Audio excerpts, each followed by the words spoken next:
I appreciate a lot of you have travelled some considerable distance, and we thank you for your attendance.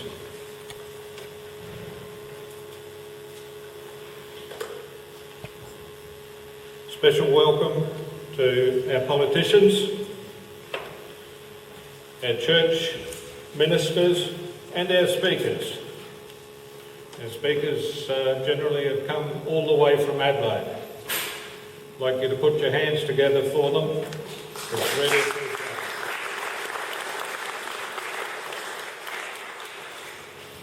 We even have a young lady here from Murray Bridge.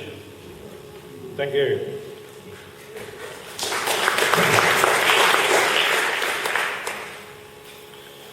The York Peninsula Pro-Life Coalition has been formed to meet the threat of the new proposed legislation, which would allow abortion up to birth. This prompted a community response of the York Peninsula, and a coalition of like-minded members have arranged this meeting here today. We have some wonderful speakers who will inform us on the imminent legislation. The overall theme of our meeting is, do we really want abortion up to birth in South Australia? I'd like to start with a prayer, and I'd ask you to follow us. O Holy Spirit, replace the tension within with holy relaxation.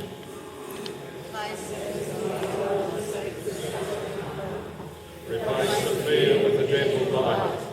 Replace the darkness with the sweetness of your grace. Replace the coldness within with a gentle warmth. O my loving Jesus, by the power of the Spirit, make us a praise and glory to the Father.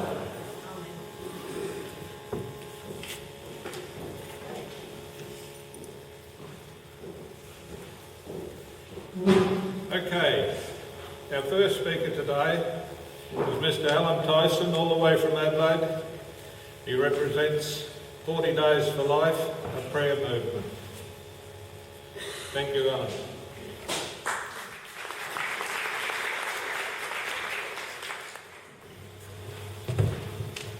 Thanks very much, Bob. Thanks very much, Bob. Take it out. Can we hear now? It's great to see so many people here today. Bob told me he was going to get a good crowd, and he's lived up to his promise. I'm sure he's done a lot of hard work, he and his committee, so it's great to see you all here.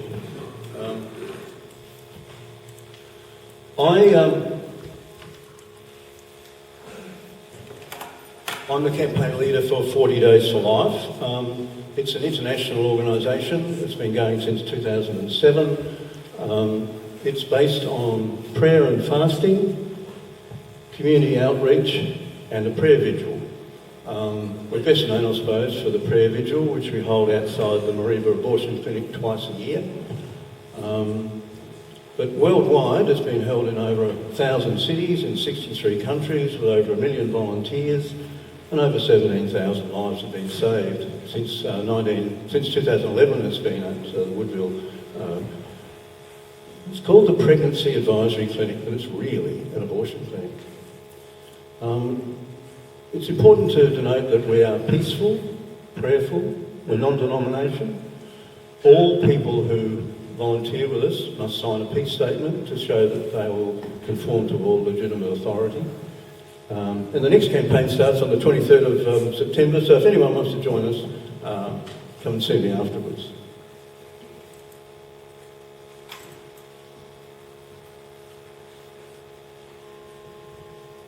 Gone the wrong way. Sorry about that. I thought it's important to talk about what the current Australian law, the South Australian law says. And at the moment, it's legal for a child to be aborted up to 28 weeks if 2 doctors think it's in the woman's best interest. That's a bit of a farce. They do it with only 1 doctor and they fudge the rest. Must be performed by a medical practitioner, so that's important to note. And after the child is capable of being born alive, abortion is not permitted. Now, in the legislation, it says 28 weeks because that was the viability time limit at the time. In practice, it's treated as if it were 24 weeks. And South Australian Health doesn't report any abortions in the third trimester after 24 weeks. They get sent to Melbourne, I believe. And there are criminal breaches for criminal sanctions for breaches, but no one has been imprisoned. Now,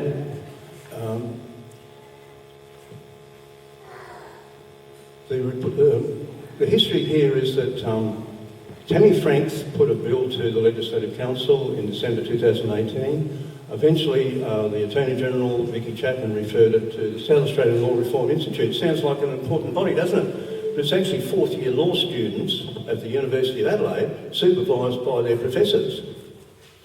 So, but it's a cheap, poor man's South Australian Law Reform Commission, apparently. What they're saying is that it should be treated as a health issue rather than as a criminal law matter, and it should be taken out of the criminal code and placed into health law and practice. As Bob indicated before, there is no limit in the salary report for lawful abortions. Okay? We'll just bear that part in mind.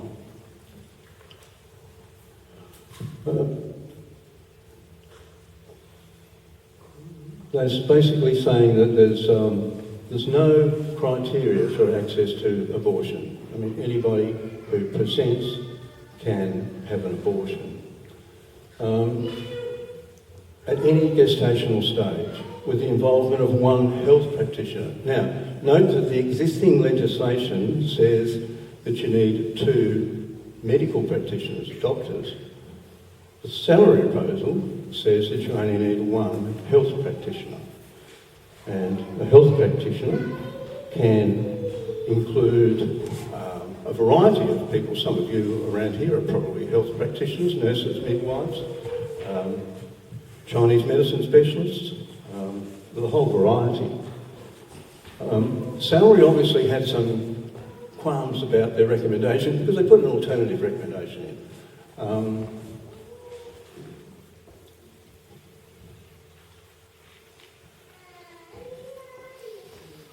They've actually said, specifically in their recommendations, that despite it being 2 medical practitioners at the moment, they don't need medical practitioners in the future. And the other point is that abortion at the moment needs to be in a hospital. The salary report says that it doesn't have to be in a hospital, anywhere designated by the minister. And something that should be of particular concern perhaps for you people, they are proposing that abortion can be provided via telemedicine, especially in rural, regional and remote areas. That fills me with horror. The thought that someone up in the APY lands may be given some abortion pills and then told to go away and have their abortion, and then they get complications, but I think other speakers will talk about that later. They're proposing that there be no offence committed, either by the woman or by those who are assisting or performing the abortion, unless it's an unqualified person. Well, that's a person who's not a health practitioner. As I said before, the definition of health practitioner is very wide. However, those of us who go quietly to pray outside abortion clinics, we could be guilty of an offence. Okay? It could be up to 1 year in jail. And there's a clause there which says other conduct. Well, what does that mean? Okay. They're proposing that there be no mandated counselling provisions, no mandated information provisions.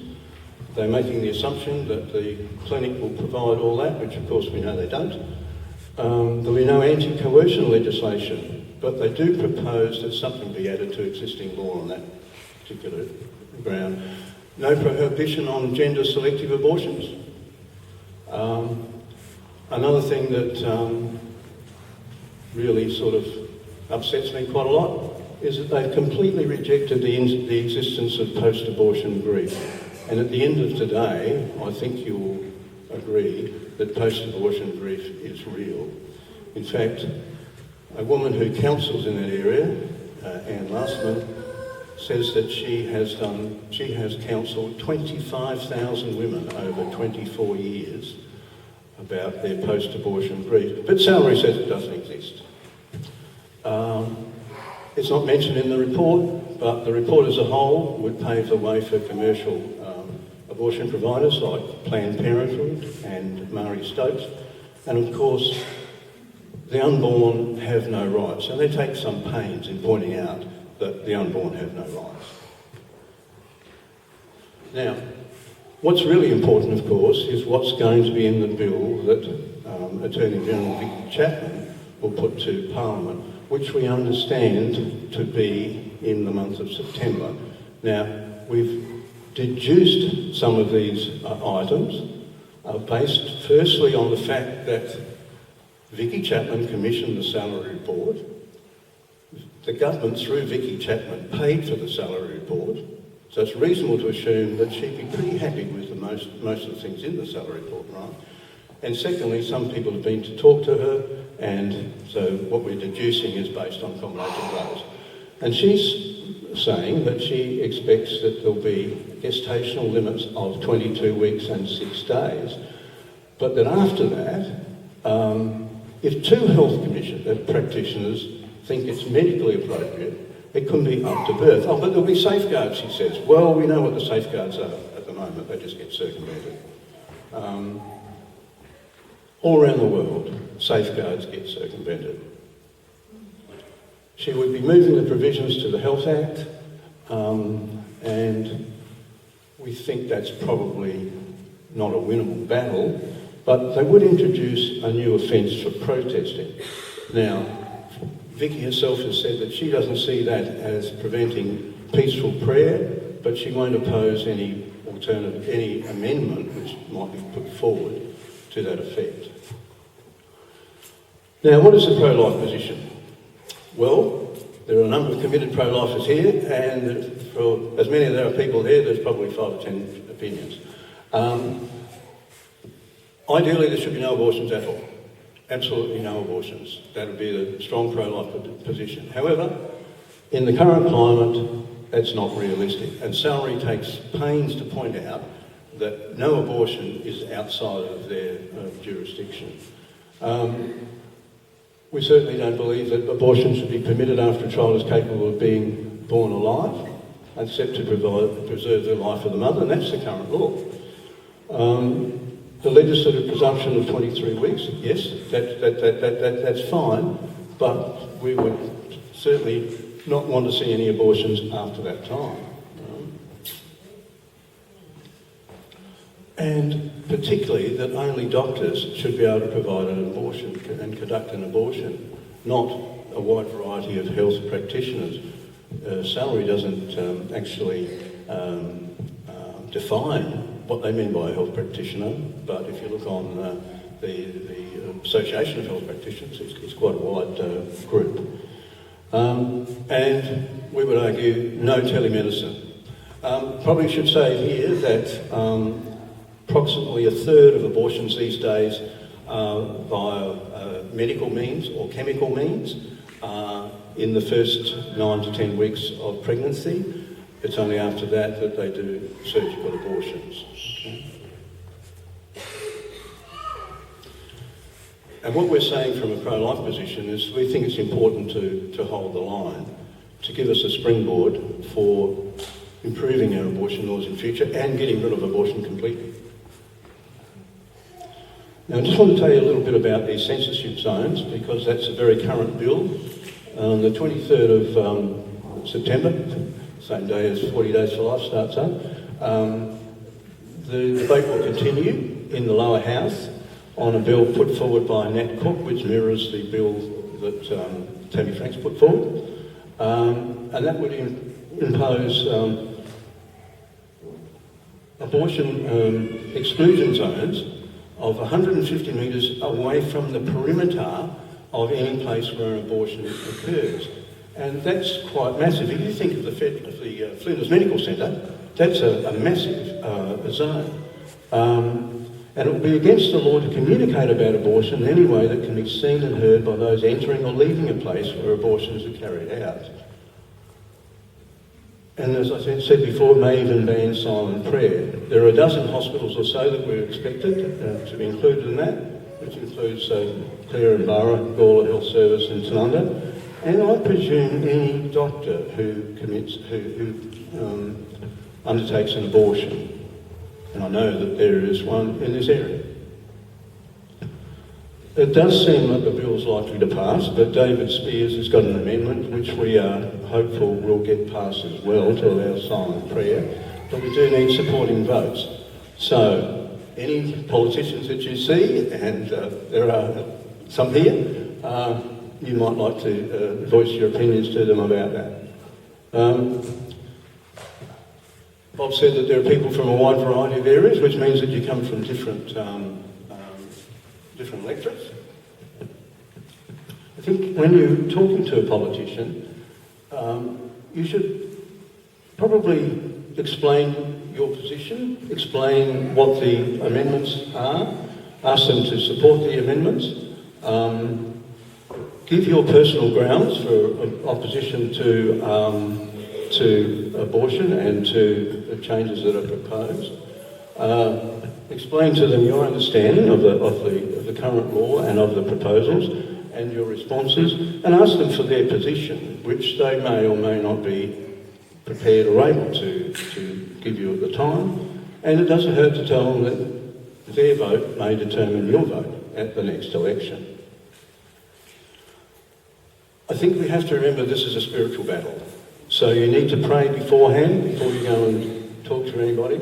I suggest you read Ephesians 6, 10 to 20, which talks about putting on God's armour to conquer the principalities of darkness. But try not to use excessive Christian language, because some MPs perhaps don't appreciate that.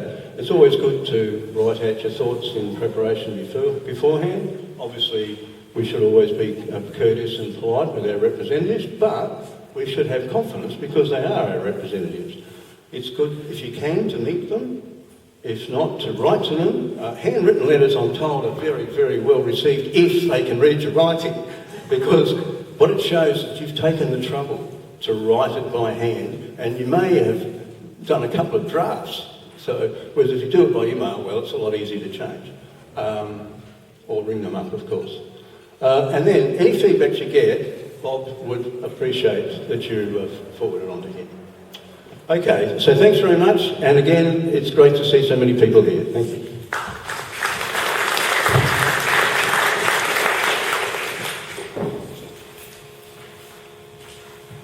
Just leave it out. Leave it out.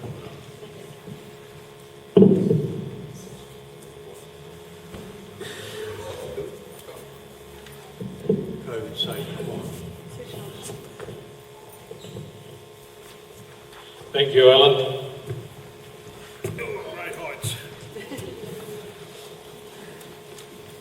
Obviously, this COVID situation has caused a few issues, but we've managed to get around them and comply with all the requirements. We're going to show you now a video from Dr. Anthony Levatino. This could be disturbing to some of you. Feel free to step outside whilst we play this. If this has been too overwhelming for you, we can assist you. Thank you. Planned Parenthood is based on false premises, one after another after another. It's time to stop wasting time, get on with meaningful work, and stop picking up women and trying to take their choice away. I yield back to you. The time of the gentleman has expired. We welcome our distinguished witnesses today. Do you and each of you swear that the testimony that you are about to give shall be the truth, the whole truth, and nothing but the truth, so help you God? And I'll now begin by introducing today's witnesses. The first witness is Dr. Anthony Levatino. Dr. Levatino is a board-certified obstetrician gynecologist. Over the course of his career, Dr. Levatino has practiced obstetrics and gynecology in both private and university settings, including as an associate professor of OB/GYN at the Albany Medical College. And Dr. Levatino, we'll begin with you. Welcome. Thank you, Chairman and members of the committee. I only have 5 minutes, so I'm going to get right to it. Second trimester D&E abortions perform between roughly 14 and 24 weeks of gestation. Your patient today is 17 years old. She's 22 weeks pregnant. Her baby is the length of your hand plus a couple of inches. And she's been feeling her baby kick for the last several weeks. She's asleep on an operating room table.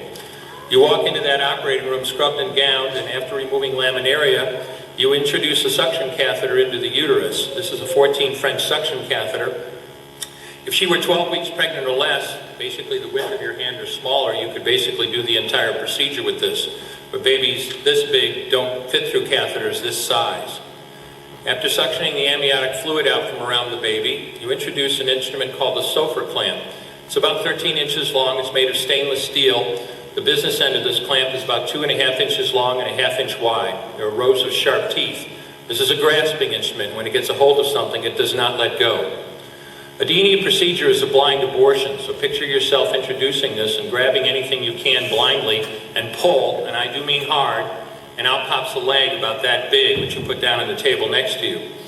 Reach in again, pull out an arm about the same length, which you put down on the table next to you. And use this instrument again and again to tear out the spine, the intestines, the heart and lungs. Head on the baby that size is about the size of a large plum. Can't see it, but you pretty good idea you got it if you've got your instrument around something and your fingers are spread about as far as they go. You know you did it right if you crush down on the instrument and white material runs out of the cervix. That was the baby's brains. Then you could pull out skull pieces. And you have a day like I had a lot of times. Sometimes a little face comes back and stares back at you. Congratulations, you just successfully performed a second trimester D&E abortion. You just affirmed her right to choose. One more question, Dr. Levatino. Why did you end your practice of doing abortions? I did over 1,200 abortions over a 4-year period in private practice, not counting the ones that I did during my training. I met my wife during my first year of training at Albany Medical Center. We got married about a year later and found that we had an infertility problem. After years of failed infertility treatment and several years trying to adopt a child, we were blessed with adopting a little girl that we named Heather in August of 1978. As sometimes happens in those situations, my wife got pregnant the very next month, and we had 2 children 10 months apart. 2 months short of my daughter Heather's 6th birthday, she was killed in an auto accident and literally died in her arms in the back of an ambulance. Anyone who has children might think they have some idea of what that feels like, but unless you've been through it yourself, you have no idea whatsoever. I know people find it hard to believe, but what do you do after disaster? You bury your child and then you go back to your life. And I don't remember exactly how long it was after my daughter died that I showed up at Albany Medical Center OR number 9 to perform my first second trimester D&E abortion. I wasn't thinking of it as anything special. This was routine to me. But I reached in, literally pulled out an arm or leg and got sick. You know, earlier on I described stacking up body parts on the side of the table. It's not to, gross people out, to use a simple term. When you do an abortion, you need to keep inventory. You have to make sure you get 2 arms and 2 legs and all the pieces. If you don't, your patient's going to come back infected, bleeding, or dead. So I soldiered on and finished that abortion. And I know it sounds, as I said, hard for people to believe, but I'm telling you straight up my experience. You know, after over 1,200 abortions, first and second trimester up to 24 weeks, and all the rest of it, and being very dedicated to it, for the first time in my life, I really looked at that pile of body parts on the side of the table. And I didn't see her wonderful right to choose, and I didn't see all the money I just made. All I could see was somebody's son or daughter. And I stopped doing late-term abortions after that, and several months later stopped doing all abortions. Thank you.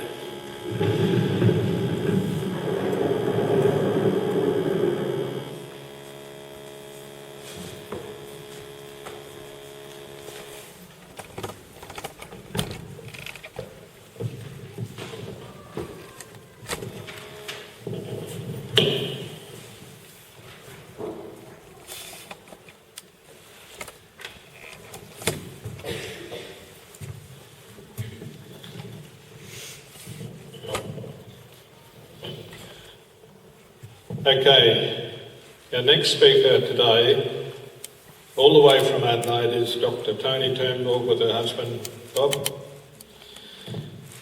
Dr. Tony has dedicated years of her service to pro-life organisations, both professionally and privately. Please welcome Dr. Tony.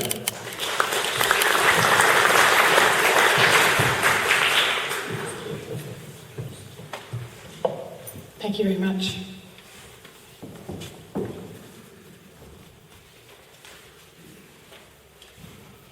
After Dr. Levatino's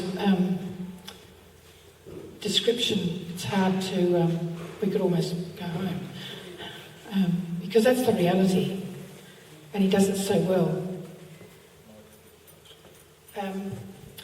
I thought I might talk about the way you're going to be affected in this region by abortion, particularly, because with the coming legislation, they're basically saying, and this is a quote from the ABC Air Peninsula, and I was given that by Peter Eagle, which is very useful.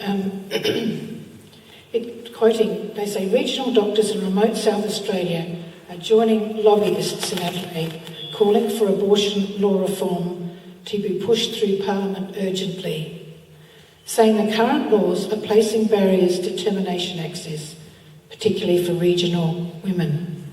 And the key points are that abortion in South Australia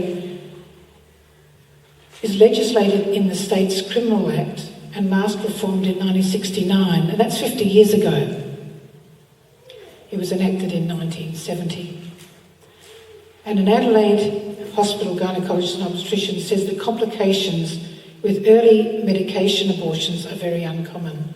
And I thought we might go into that because that's the major, although it's only so many percent, actually up to 9 weeks, it's almost everyone is given the option for a medical abortion. And the law states early medication as well as surgical terminations must take place at prescribed hospitals. So I thought we might dig into that and see, well, what does that actually mean? The proposal is for nurses and midwives, instead of doctors, to speak to people or telemedicine, to the country women, and disperse what they call the MS2 plan. It's 2 different medications to those women for them to abort at home, possibly alone. I see there's some issues in this idea, and I feel very sorry for those nurses and midwives taking that responsibility. And I hope they don't want to. What is a medical abortion? I think it's important for us all to understand what this is. The first substance that's used is mifepristone, which is what was called RU486. And that medication, first of all, you all know, I hope you all know, that progesterone is critical for establishing and maintaining pregnancy. And I've done a lot of work in helping people get their progesterone levels up through pregnancy because it's a common cause of miscarriage. And so I love progesterone, it's my friend. However, mifepristone blocks progesterone that's needed for pregnancy. Is this feeding back? Can people hear? Is it driving you nuts? Is it all right? It's all right, okay. Mifepristone, it competes with the progesterone receptor sites and it binds those receptor sites more avidly than the progesterone. So in a woman, the mifepristone goes in, it takes over the progesterone, it takes over the sites, so progesterone can't be used, can't be effectively used in a pregnancy. So what happens then? The placenta drops away from the uterine wall, and what's going to happen then? You're going to bleed because that's artery and veins. So for 24 to 48 hours later, they follow up with a second medication, with this misoprostol, which is a prostaglandin, and that job is to contract down the muscle to stop the bleeding. So you need both. If you don't use both, you're going to have a big bleeding problem which causes other problems as well.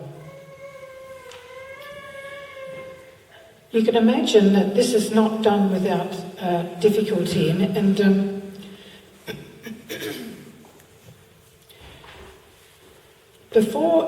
let's talk about the assessment of a person. In order to assess a person for an abortion, this comes straight out of what they call the MS Health, which is it's on the line and it's a government organisation. These are the steps that one takes. Before you're giving the MS2 step pack, number one, you talk to your doctor who will perform a physical examination. I'm not sure how you do that online. And that is, the reason for that physical examination is to determine the size of the uterus, but also to determine whether there is actually a pelvic infection. And only through examination you can really feel that. And then you perform an ultrasound. You're going to again see how pregnant that woman is, the size, because you can't go beyond 9 weeks gestation to use this the MS2 plan. You do the ultrasound just to see, but also you're making sure and excluding a tubal pregnancy. We'll go into that a little while later because it's very hard to tell the difference. And a woman won't necessarily know she has a tubal pregnancy. Neither will the midwife or the nurse. Also, you're able to access, they insist, this is in the legislation, or the criteria, that you have to access emergency medical care within 14 days after completing the MS2 plan, and that means that you have to be a half an hour away from a hospital. Now that's a functioning hospital that can put a drip in and get a blood transfusion and look after your infection, any problems that may occur. You have to also exclude those women who have bleeding disorders, that are on anticoagulants or corticosteroids, and you need to remove their IUCD. So that's all going to be very tricky over telemedicine. You can imagine that will be a bit difficult for those nurses to do. So what number, what is the percentage of people that have complications? So I looked it up. In the annual report of SA Abortion Reporting Committee, 2017, which is the most recent, which sounds ridiculous, but it is, and it's 6%. And I looked at, well, what are the complications? Bleeding and hemorrhage is one. Incomplete abortion, and that's a significant thing. You can have an abortion, but some left behind can cause a lot more bleeding, but where there's blood, you can easily get infection. You're going to get infection following on. And continuing pregnancy is part of what they call a failed procedure. The baby was not aborted. However, in practice, there's many more complications that are not listed in that 6%. The infections are not listed. So you can see that those complications are the very early ones, but there are later complications of abortion that are simply not listed at the 6%. So the people the obstetrician gynecologists to say that complications with early medication abortions are very uncommon, I'm sorry, I just don't agree with that in practice. In 45 years of practice, I've seen a lot of complications. However, let's talk about what's not listed. Infection's certainly one of them. But what about the infertility as a result of that infection later? That's not listed either. And also, let's think about the woman with the ectopic pregnancy that hasn't been diagnosed, who takes this MS2 plan. She is, goodness knows wherever she is, but what's going to happen? She takes the first part, the mifepristone, and then that blocks the progesterone, so then the baby is, the placenta, wherever it's embedded in the fallopian tube, it starts to come away, it's going to start bleeding. Then you take the misoprostol, and that's a prostaglandin is meant to clamp down the muscle, but there's no muscle in a fallopian tube. So what's going to happen? Well, it doesn't take much imagination to know that that is going to be a big problem. What's the problem? That woman is going to severely bleed. All right? And so is she going to be close enough to a hospital that can help her? You know? Especially in this area and out and about, you're a long way from help, often. And of course, she should never have been given anything. But I don't see how they're going to find out who gets what in this situation when they're not using a doctor and they're using health professionals to try and work out, without ultrasound, without examination, how can they possibly do a safe procedure? Okay, the other one, of course, is post-abortion grief syndrome, and I've seen a lot of that. And I just wanted to very briefly talk about a woman who wrote to the Medical Journal of Australia. It's the one and only letter I've ever seen on the subject. This happened to be 1984. And she was talking about the reporting. We do report, actually. It's not complete reporting, but it's a whole lot better than nothing. The proposal is not to have any reporting at all. So actually there's no way of looking, okay, are you following these, what's happening here, da-da-da. But at least we can actually look at the numbers. However, this girl says, to the editor of the annual report of the committee reporting on abortions, notified in South Australia, although abortion is a procedure associated with the known risks of 96% of abortions performed in 1982, there were no complications. Then she goes on to say, I had an abortion in South Australia in 1982, and seeing that I did not suffer from hemorrhage, sepsis, or damage to the uterus in those, because that's a surgical abortion, you can actually perforate a uterus. Then I assumed that I was not included in the 96%, I was included in the 96% of women who suffered no complications, and not in the 4% who did, following my procedure. And I'd like to tell a different story. And she goes on to say, although I was ambivalent about my pregnancy, I did want to keep my baby, but my husband, however, was very hostile to the idea. I had severe hyperemesis, that's vomiting, throughout the pregnancy. And because I was so ill, I could not cope with my husband's anger towards my children and myself. At the time, to agree to his demands for an abortion seemed the only solution. For the first 4 months after the abortion, I cried more or less all day. I would wake myself sobbing in my sleep. And if I did sleep fitfully, I would be terrible nightmares about dying children. And during the day, I'd do things like going around the house rocking an imaginary baby in my arms or scattering rose petals over the garden. I was haunted by the fact that my baby had no funeral, that I would play the same piece of sad music obsessively and over again, each time mentally burying the child. Then she goes on to say she went through a stage of crying all the time, terrible anger, and then depression. And at the end she says, I'm left with today, 17 months later, after the abortion, the grief, the anger, the depression, although diminished, are still there, and I still find it difficult to cope with the sight of babies or pregnant women. I have severe sexual and identity problems. My relationship with my surviving children has been damaged. My marriage is in ruins, and I'm under the care of a psychiatrist. And she's basically saying I wasn't counted as a complication. So please let all doctors be aware that this procedure is not just a 10-minute procedure.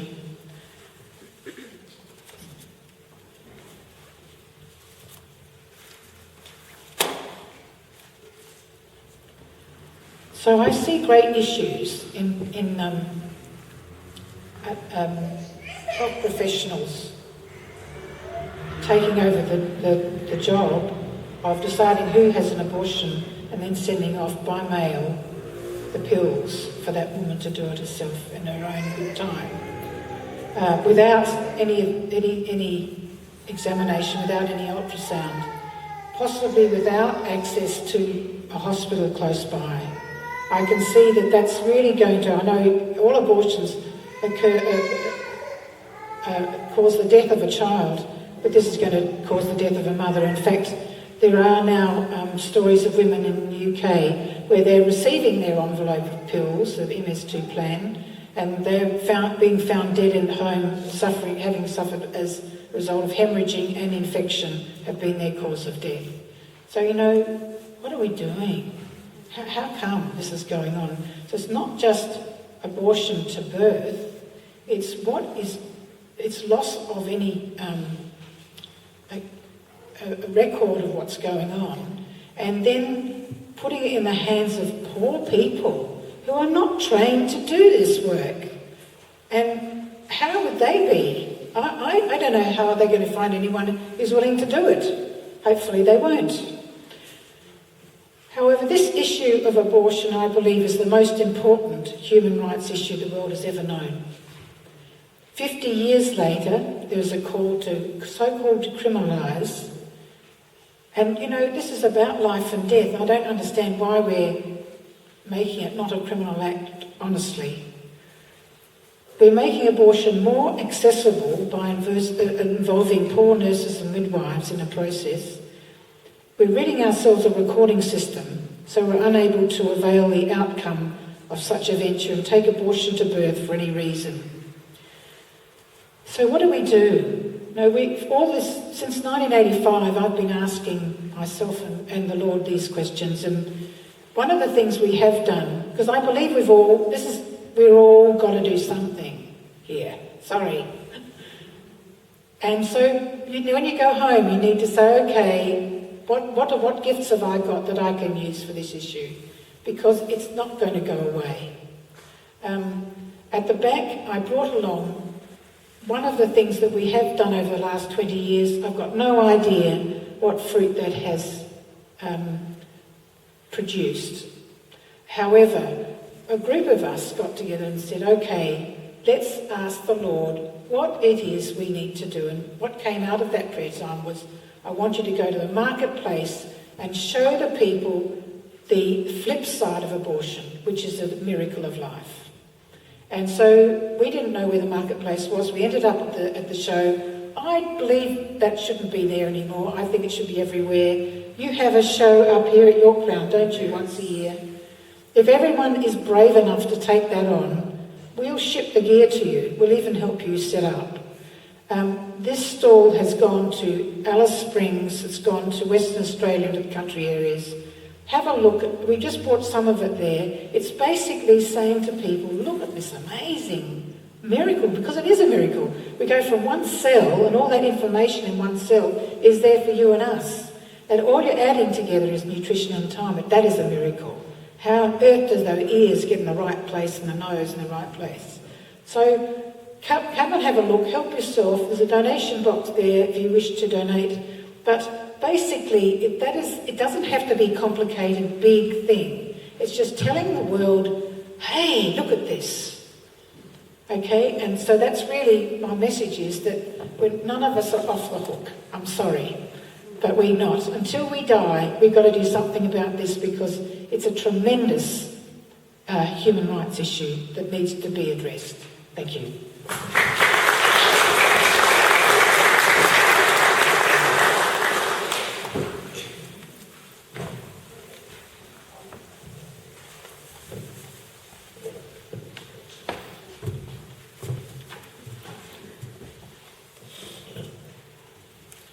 Ladies and gentlemen, it was remiss of me, apparently. I overlooked the fact of introducing myself. Bob Meany is my name. My wife Julie down the back, we're from Maitland. Our next speakers today are a local family, Andrea and Neil Lovehead, and their beautiful daughter, all the way from Murray Bridge, Katie. Thank you.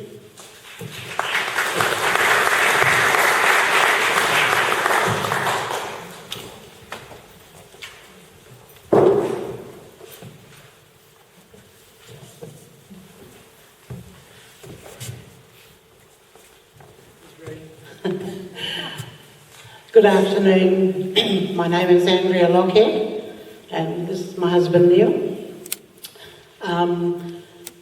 I guess we're presenting the alternative to abortion in that we adopted ourselves, and we're just here to briefly tell you our story.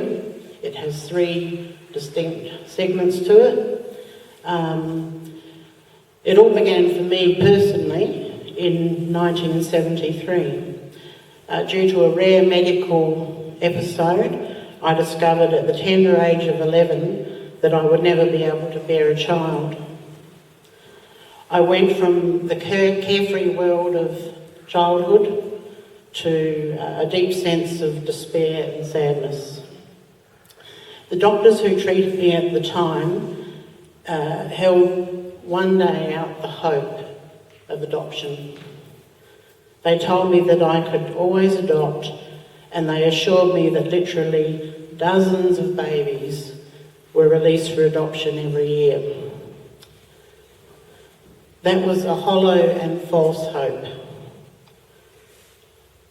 Little did I know that just 3 years earlier, in the year 1970, and I think this has been referred to, the Premier of the day, Don Dunstan, had decriminalised abortion. Did you know that in that year of 1969, over 450 babies were released for adoption in South Australia alone? And in the year 1970, the number released dropped to 39. The statistics would continue to plummet, as I'm sure you're all aware. The second part of our story began when Andrea and I married in 1987. Prior to our engagement, Andrea had told me that she would not be able to, never be able to bear a child. I was naturally sad, and in my own way went through the same grief process that Andrea had earlier. Our love was real, however, and our faith was strong, and we married, determined to place our names on the adoption register immediately we were married. 1 year went by with no word of a babe. Then 2, 3, 4, 5, 6 and 7 years passed. We had given up hope, but we never actually stopped praying. In 1995, a wonderful ministry opportunity opened up for us in far north Queensland. We were told, however, that if we moved to Queensland, our names would be struck off the adoption register here in South Australia. Every state, of course, has its own adoption legislation. We came to the point of acceptance that it was not God's will for us to have a family. So we packed our belongings and arranged to rent out our home. In the course of packing, I cleared out our filing cabinet and came across a copy of the Adoption Act. A cursory reading of it revealed some very interesting wording. The wording said that any applicant who wanted to adopt in South Australia must be domiciled in South Australia. I didn't really know what the word domiciled actually meant, so I looked it up in the dictionary. It literally meant to be a homeowner or holder of a real estate title. My mind immediately jumped to the realisation that actually it was God who showed me this, that we were homeowners and that we had no intention of selling our Adelaide home as accommodation was being provided in Queensland. Anyway, to make a very long story short, we decided to mount a legal challenge against the South Australian legislation which demanded that we be struck off the list. Do you know that legal challenge went all the way to the Crown Solicitor's office in Canberra for an opinion, and they found in our favour. We were able to take the job in Queensland and retain our place on the South Australian Adoption Register. The third part of our story happened in the year 1998, a very good year. After waiting for no less than 12 years, we received the best phone call of our lives. On the 15th of May 1998, we became parents to an adorable 10-month-old baby girl from South Australia. I'm proud to introduce to you our beautiful daughter, Caitlin Robin.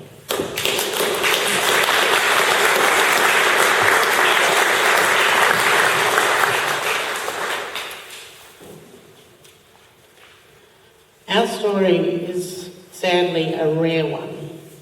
In the year we adopted Caitlin, she was one of 2 babies released in South Australia for adoption. Another 4,500 lost their lives and didn't make it. So in a way, she is one of 2 sole survivors of a great and terrible government-sanctioned carnage. In the year 2000, we were incredibly blessed once again when another daughter, Michaela Ann, came into our lives. In the year she was born, she was the only child released for adoption. 4,000 unwanted babies didn't make it. Michaela, from that year, is the sole survivor of a great and terrible government-sanctioned carnage. Folks, can you imagine this hall being crowded with 4,000 precious human beings, alive and breathing and living to their full potential? Can you imagine it? Adoption of unwanted babies is sometimes the best option to pregnant women. We'll be eternally grateful to God that 2 special mums who wanted life for their babies made the decision not to abort them. If they hadn't, our girls would not be here today. Thank you.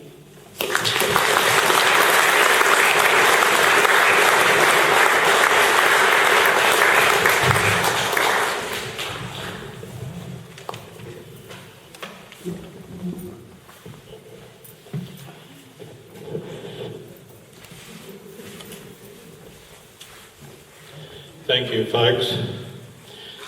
I don't know whether it's just me, but I've got goosebumps up and down my back. Thank you most sincerely. Okay, I think it's about time we stretched our legs. I'd ask everybody to stand up, please. Trevor and Robin Grace. They head up Pregnancy Help SA. They have helped so many mothers through pregnancy by opening their home for them and their babies. Welcome, Trevor and Robin.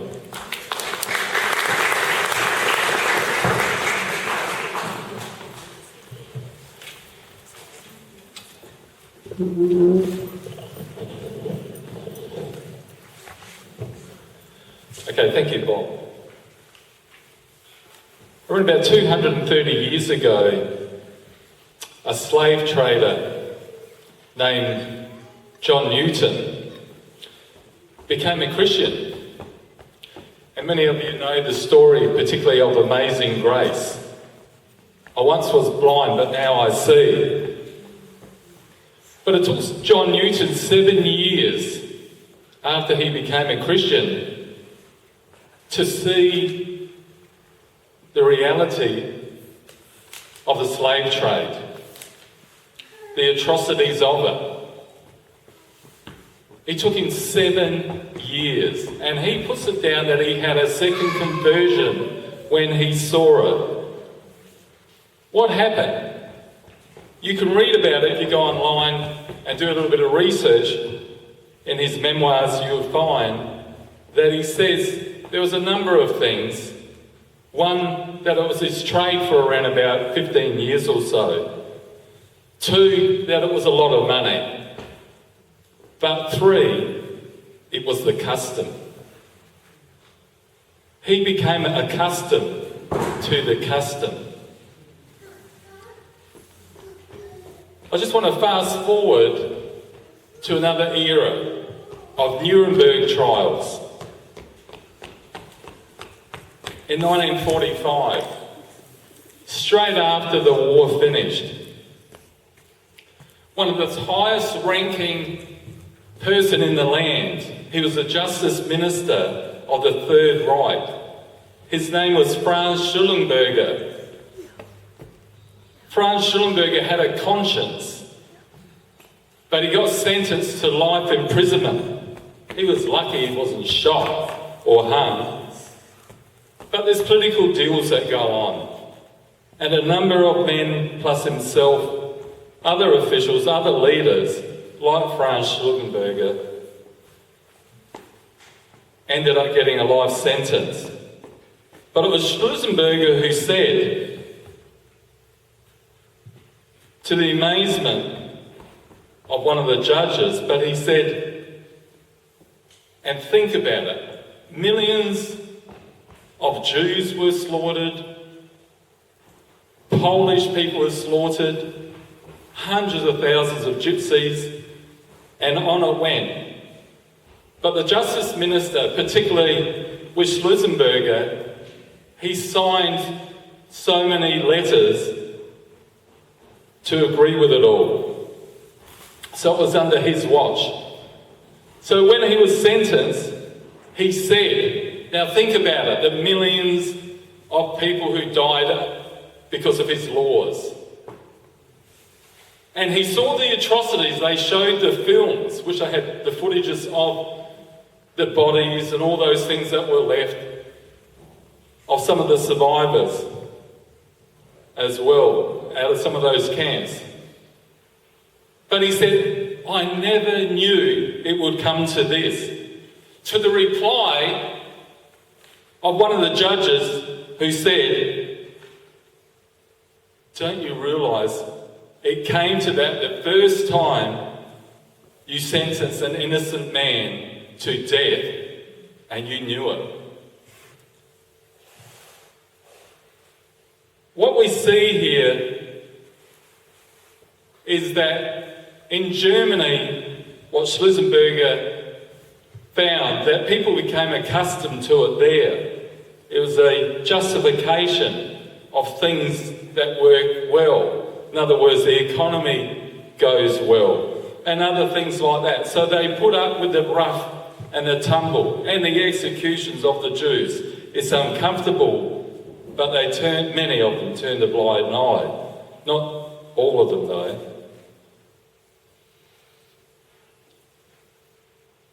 And so for the last 50 years, we've exchanged a lot of God's truth for political strategies. And I'm going to tell you something. I've been involved with this for perhaps around about 25 years. And I see that it's a sinking strategy.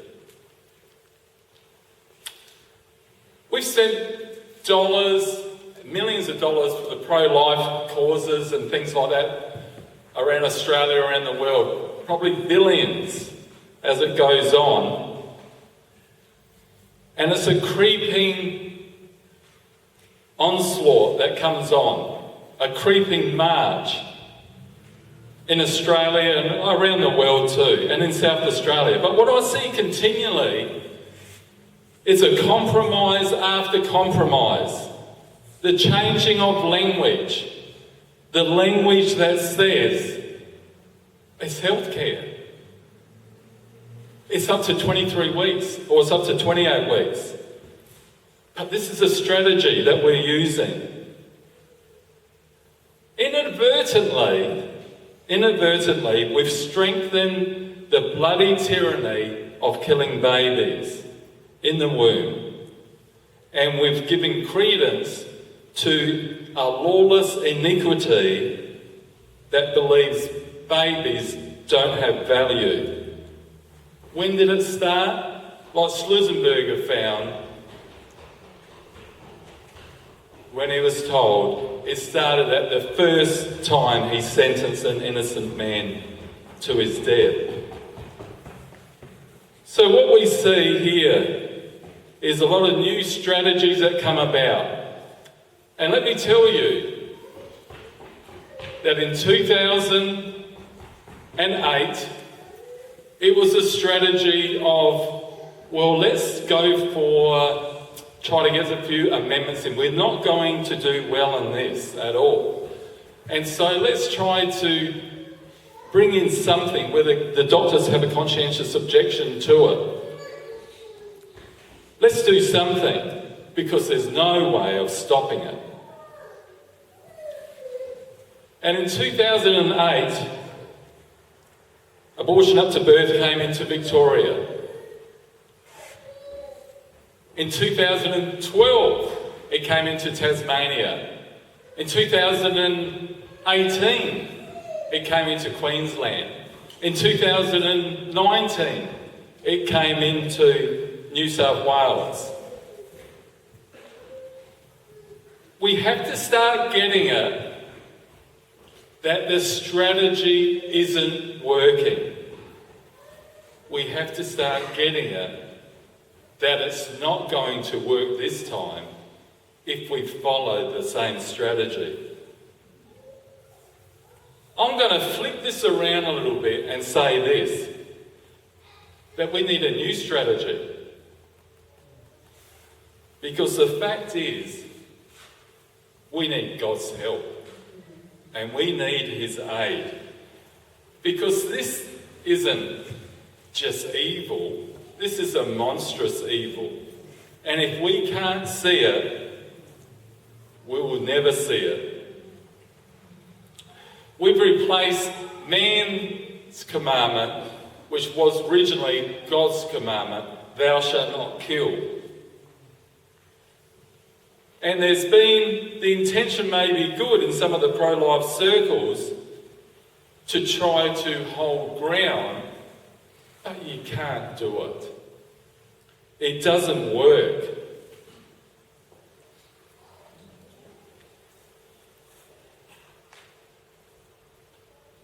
Whether it's a political system or whether it's a church system, we need to get back to some basics. As a church body, we need to come to the realisation, the same way we were saved, it was through repentance, that we need our eyes opened up. How did it happen that John Newton's eyes opened up? We would only can say that it's a revelation from God. And I'm not saying that every person who gets a revelation from God is going to be a Christian. But what I'm going to say now, and I'll just tell you a story in a moment, is that miracles happen. See, again, this is not just evil, this is a monstrous evil. And it amazes me it is tolerated every day. But we have to see that a lot of people are just saying, yes, we know it's a human being we're killing, but we're going to kill it anyway because it's unwanted. And they will go through the process, and however bizarre it may sound in killing another human being, they will do it. This is humanity. The Bible tells us the heart is wicked. Beyond cure, who can know it? Who can understand it? But we need to call it for what it is. We need to call it is the killing of an innocent child. It is the murder of a child as well, which you might not like hearing, but it is. And until we start telling that and telling it to the children and telling it to our society, it will just keep on perpetuating. And you can get into an intellectual argument with people, but it can't win. Because if you show them and if they see what it is in their mind, what they're really doing, and God give to them that their mind will be open up, it'll be a revelation. I can't consider a society keep on going much longer when it kills its own children. But what I'm saying here, we need something different. And ultimately, we need to repent and his people come into an agreement that killing unborn babies, no matter what stage it is wrong.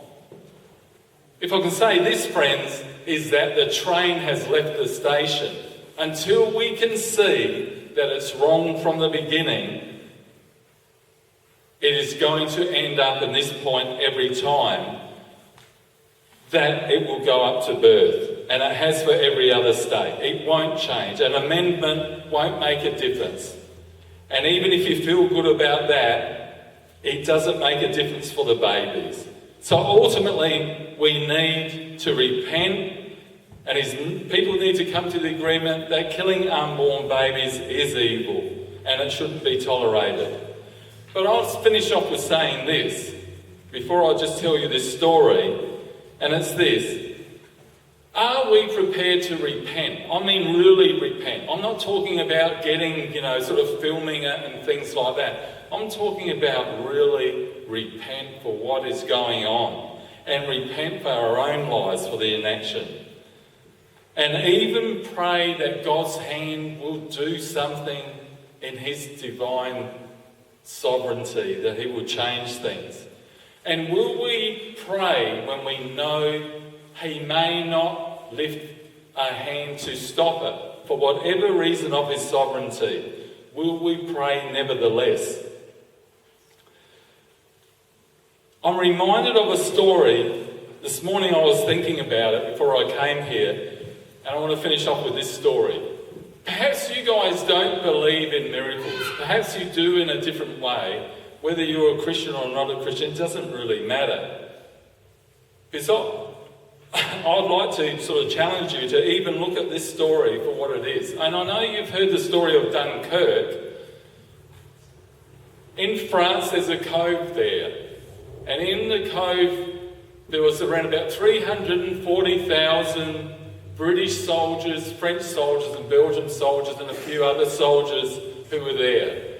So imagine this, 340,000. And you may know the story that was called the miracle of Dunkirk, but you might not know the full story because it doesn't get advertised. And most history ends up, as we know, in the bin, in the dustbin, doesn't it? And it gets there, and sometimes we need to be the people who get it out. Because what happened in France and at Dunkirk, the German soldiers were coming across. Hitler's army was coming across. There was no way to stop it. They were only around about 20 kilometres away from Dunkirk. Only 20 kilometres. Churchill knew it was going to be a massacre. He knew it was going to be all these soldiers, and he said something to this effect: these are our core British soldiers, as well as the other soldiers, but these are our core and intellectual soldiers. We have lost them, we will lose the war. They made up the bulk of the soldiers of Britain. But he was Hitler, and he was only 20 kilometres away. Churchill knew he couldn't do anything. Churchill's an atheist. But King George VI said, I want my nation to come to prayer. Whoever asked him to do that, I don't know. Maybe he did it off his own bat. But he ended up praying, and he got the nation to pray. And it was called a day of prayer, a national day of prayer. And it was done on the 24th of May, because on around about the 26th, they were going to launch the operative of trying to get these soldiers off the beach.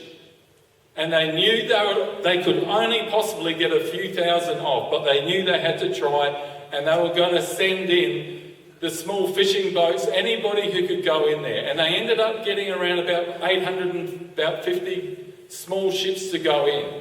And they had some large ships, but they need to ferry some of the men off of the cove there, the Dunkirk Cove, and they needed to get them on the ship. They needed the time to do it, but they knew the German army was coming. So they only had a matter of maybe a day or less. But King George went to prayer, and this is what he prayed. He said he wanted people to pray, to get on their knees and ask God for help. They wanted, this is King George, he wanted God to deliver the men off that beach. And he said also this, which is the hardest thing for, particularly nowadays, to say. He wanted the spirit of repentance in the people. And he's asked the people, have a spirit of repentance and pray that God will help us divinely. This went out to all the British people. Some were praying, they didn't really know what they were praying for. Many went on their knees. But all of a sudden, against all odds, a storm came over Dunkirk the next day. And it clouded the beach. The fog came down, and they never had seen anything like it. What happened was the channel water almost went like glass. It was so calm for around about 6 to 8 days. It was so calm. Normally it's choppy, and they had never ever seen all that generation, and they say this in the papers, that there was never, no one had ever seen anything like this. And no one had ever seen a nation go to their knees and pray like this. And even the paper, our liberal papers even then, were saying, we have never ever seen anything like this. But the first thing, as I said, that happened, that the storm came in, and it came over the Dunkirk coast there, and it protected the men. The ships came in from all the, around about 850 of the fishermen and other people who had a ship. They just went and rallied, which was a miracle in itself. The water was calm as anything. The German bombers were over. Now, mind you, there's 1,800 tanks, German tanks, not too far away, ready for the slaughter. There were 300 of these dive bombers, which had been bombing them before, but all of a sudden they couldn't get through because there was smoke as well as the clouds, the fogs. And all of a sudden, for some reason, they don't know why, and they said this is one of the defining moments in the war, one of them, and that was Hitler just stopped. His whole army just stopped. And you can look at this yourself. Why did he stop? We can just talk about this for days. Who knows why he stopped? But he stopped, and they got nearly 340,000 of these Allied forces off that cove. Was it a miracle when 5 of these things happened like that? Maybe even more, just the time of it that allowed them to get off. And the willingness of the fishermen, and all these things. Some of these fishermen have never been over, remember, it's around about 54 or 55 nautical miles, which is 76 kilometres or so. So what happened? They put it down to a miracle, and if you read about it now, you get a few of those things. But if you have one of those 5 or 6 things missing, particularly if Hitler didn't stop, if the army didn't stop, there would have been a slaughter of those soldiers. And I'm saying to you, friends, at the moment, these babies are on the cove. These babies are on the cove.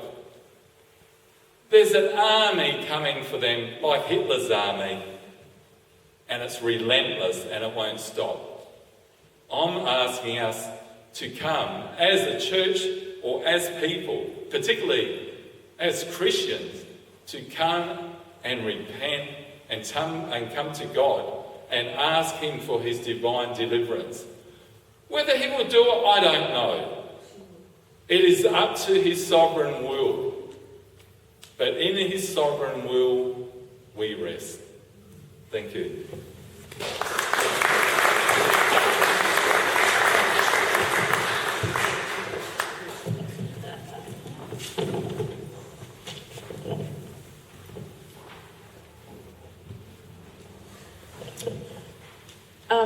We run our organisation called Pregnancy Help SA, but I'm not going to talk about that today. What I'm going to tell you is why we do what we do. 18 years ago, I had a very successful florist shop. And in my florist shop, I made a lot of money. But prior to that, Trev was at uni and he did bioethics. So when he was at uni and I was pregnant with our youngest daughter. So during that time, he does euthanasia and does abortion in his study. And Trev had a God moment of waking him up to see what these little people are. And Trev said to God, one day, I promise, I'll go back to this. Anyway, Trev finished his degree at uni and became a teacher after that. And then he said to me, I can do what I want to do, which was, I'd always run everybody's business. I thought it's time to run my own business and make some money. So I did.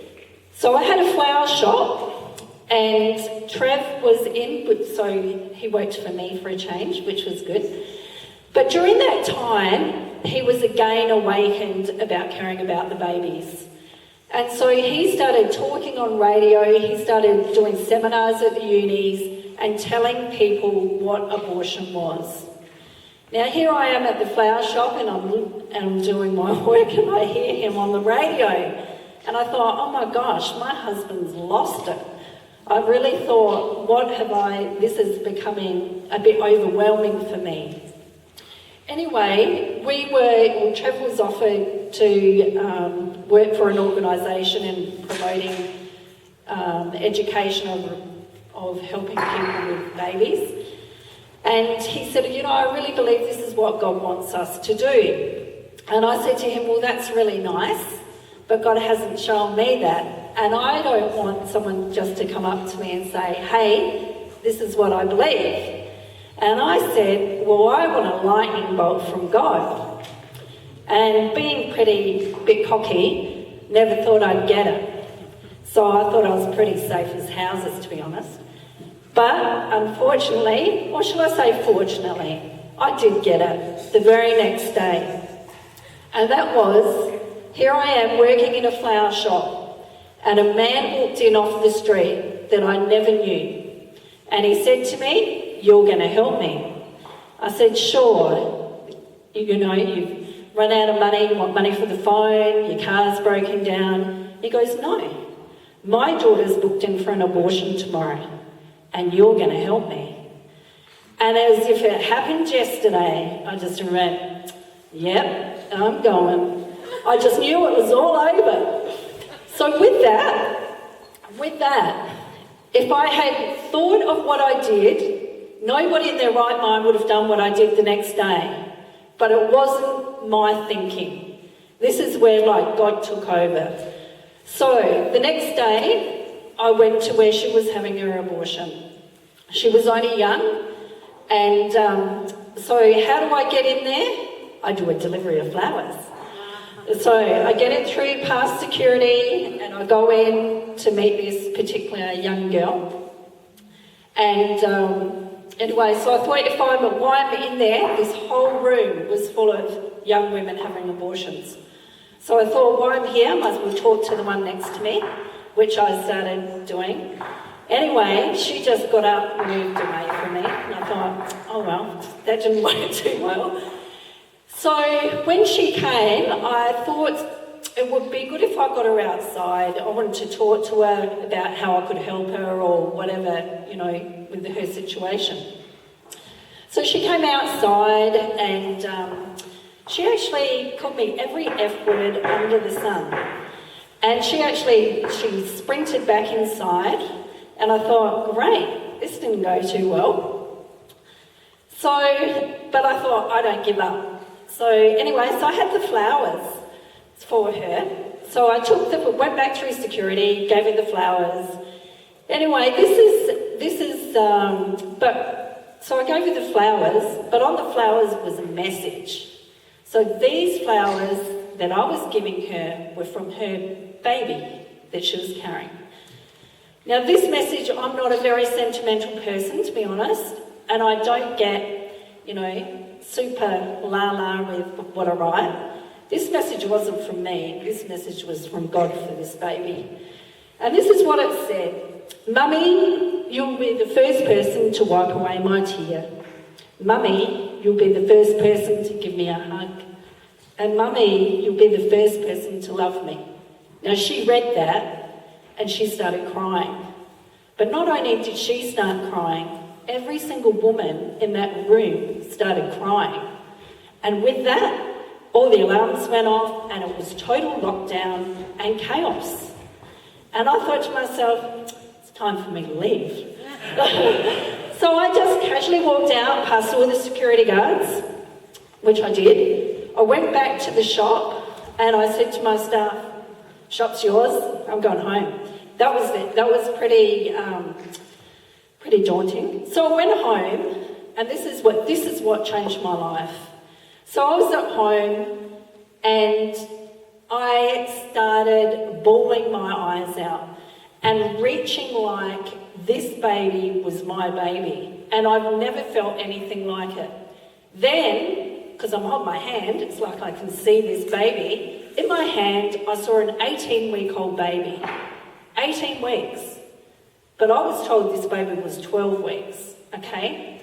Anyway, I have a serious conversation with God because it was like God's voice. Now do you see how I see the babies? And I was like, I get it. Finally get it.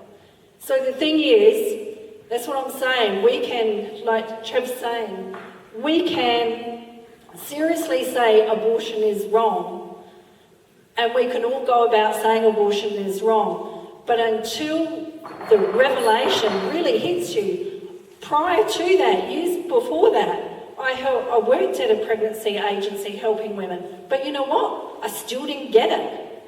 And until God shows you his heart of how these babies are, we're made in his image. We are to protect them no matter what. And that's the most important thing of all. And the thing is, with all the women that we help, I am very honest, and I do tell them that abortion kills your baby. This is what it is. And for women, like a lot of organisations say, no, you shouldn't be saying that. Or what is it? Do we come out with a mother who has her baby afterwards? We come out with a mother with a dead baby. That's the facts. We need to be honest and tell them the truth. And for those that have had abortions, we need to be honest with them.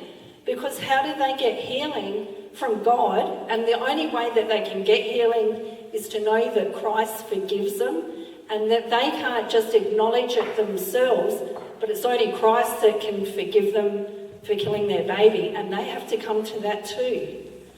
And we can say, oh, you can't mention, that you've killed your baby, that it's just a loss and all this. It's not. They know what they do. I've been to the clinic so many times, and they know what they're doing, but it's a case of what we do, to help them as well. And it is, getting off our butts and doing something about it. So, like I'm saying, if you really want to see the truth of this, you ask God to show you his heart of how he sees it. Because that's the only thing that is truly going to wake you up and make you want to do something about it. Thanks.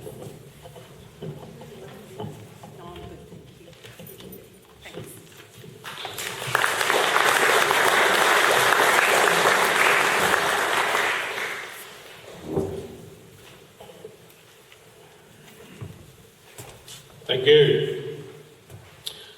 Our next speaker today is Julie Sharp, Director of Genesis Pregnancy Support, all the way from Adelaide. Thank you.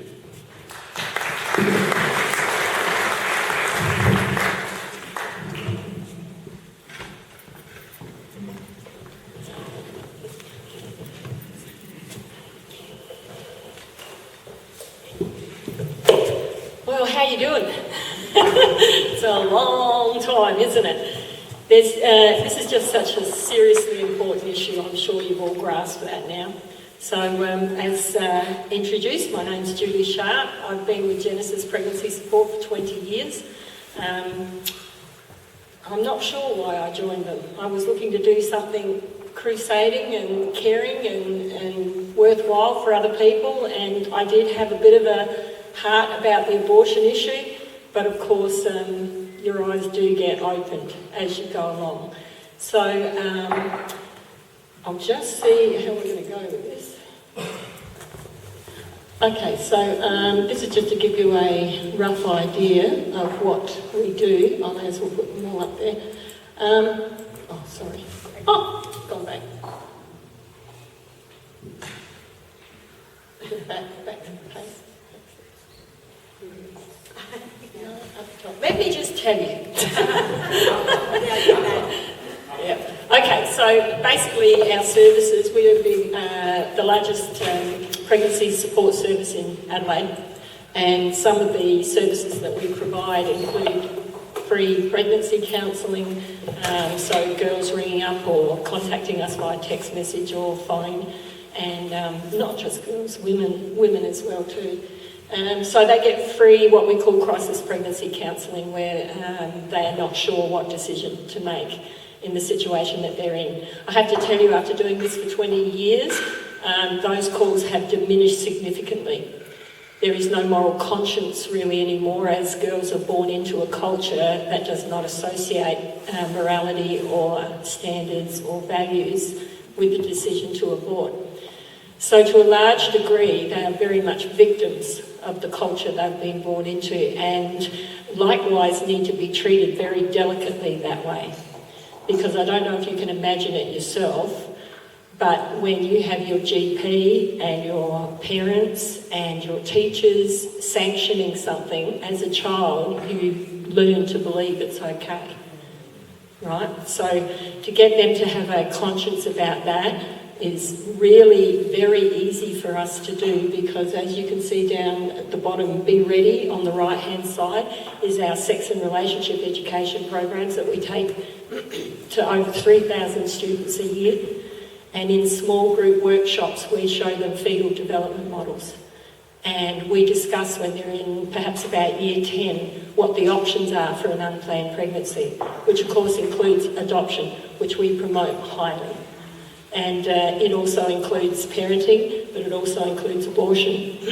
So they get a clinical description of an abortion procedure.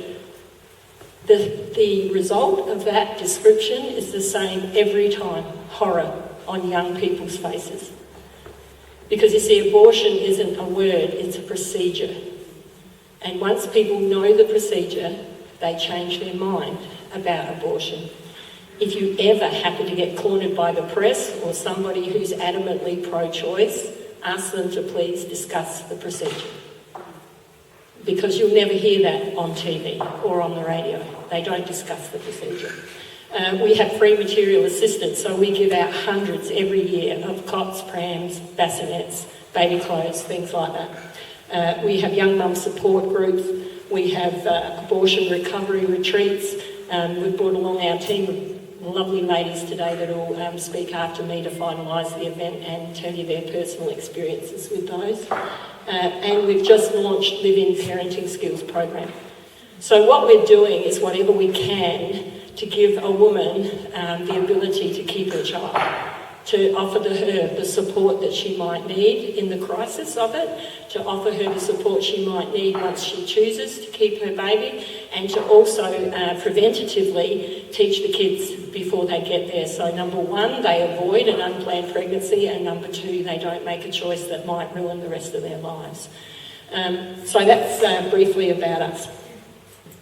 Abortion realities. Just quickly on the back of some of the other speakers, you may not be aware that 1 in 4 women in Australia have had an abortion.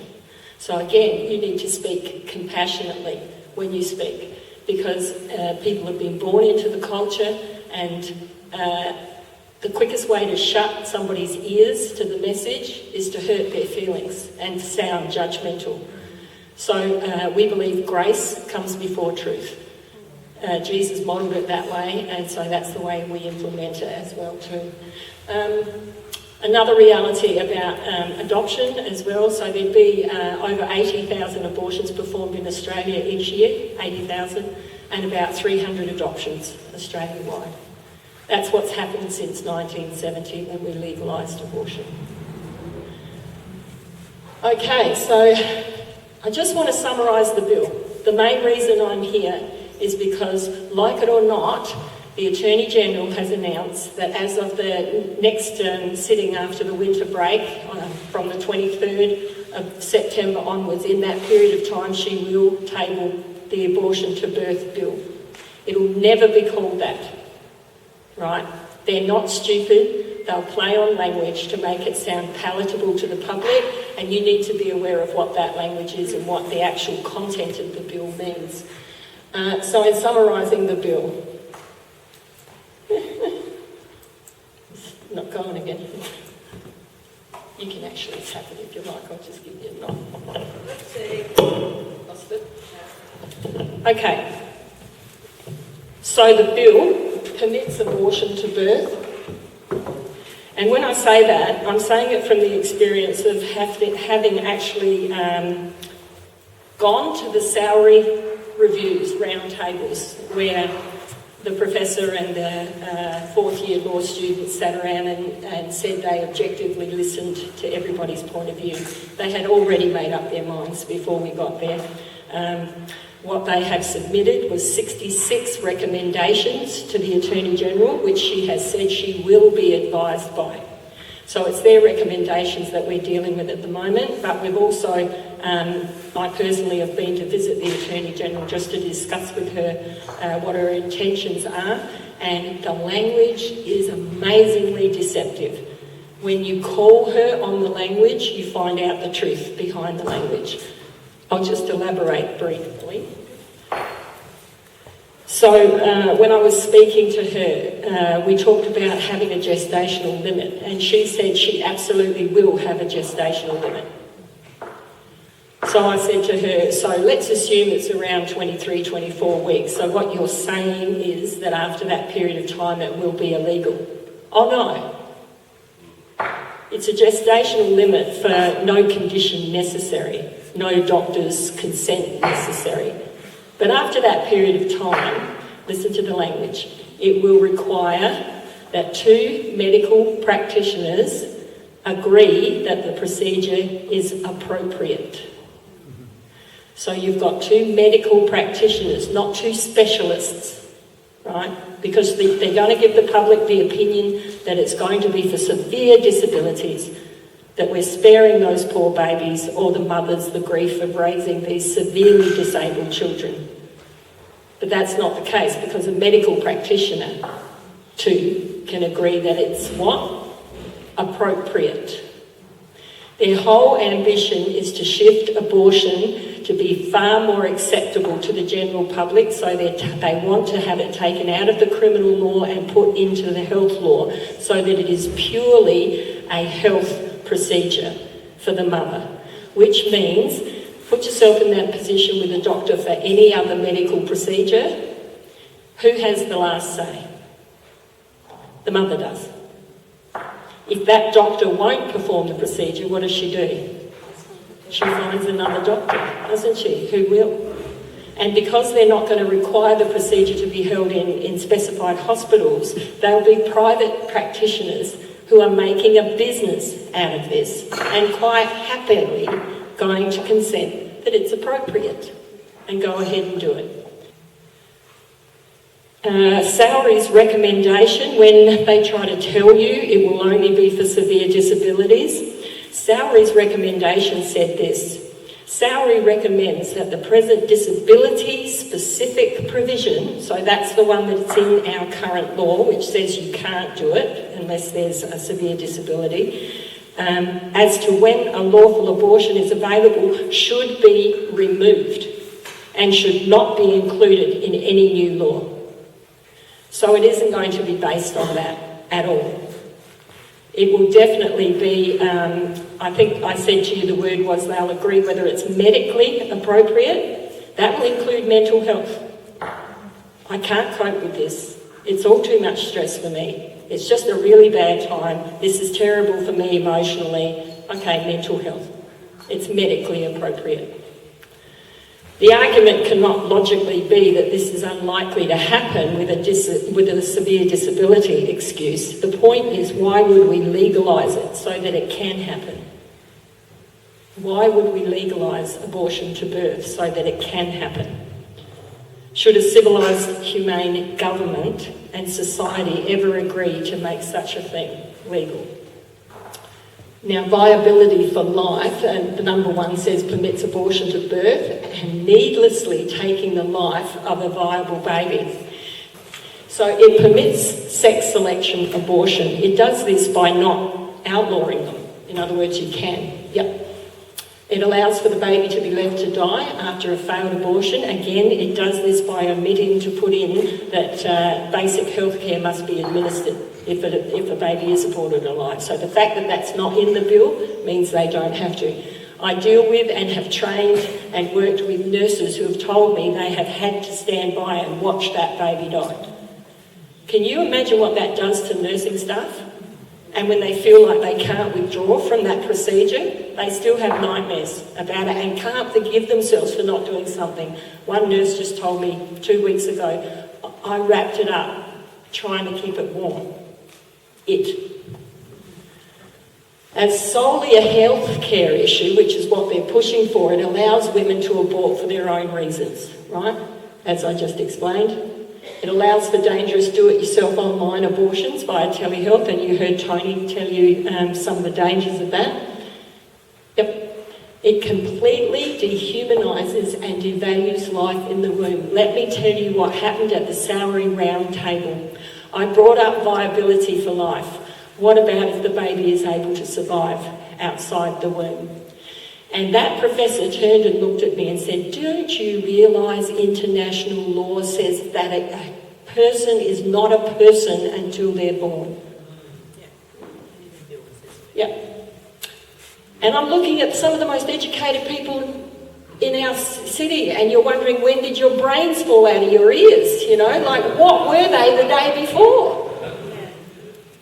So it is brainwashing at the highest level. Okay, along the line of viability for life, you heard that our current law actually does refer to the fact that it goes to 28 weeks at the moment purely because of viability. Let's use that argument that our current law is humane enough to have drawn a line at 28 weeks. Okay, that's still a most pathetic example of humanity, but it was humane enough, at least, to draw that line. It is now known worldwide that 23, 24 weeks is the cut-off. So if any changes should happen to our bill, it should be brought forward. So medical abortion risk, I might just breeze over these because Tony touched on them so well. So I used the SA statistics for 2016, and that shows you that 82% of all abortion complications were from medical abortions. 82% of the whole lot, surgical as well. 86% of those had a subsequent medical procedure. So what's the point of the convenience of the medical abortion, taking pills, if you end up 86% of the time having to go in and have a surgical treatment anyway? It would have a 12 times higher risk of complications than surgical abortions, and it's the most common complaints, as Tony mentioned, was retained tissue, which can cause incredibly dangerous infection, and the second most common complaint is hemorrhage. So it's not a minor medication. It's a very serious one to be taking at home. You need to know too that they will quote that it's safe because they're going by TGA guidelines and they have sanctioned it. Now, TGA is our Therapeutic Goods Administration, and they're the regulatory body for the goods in Australia, but they actually state in their product information for MS2-step, this is exactly what it says.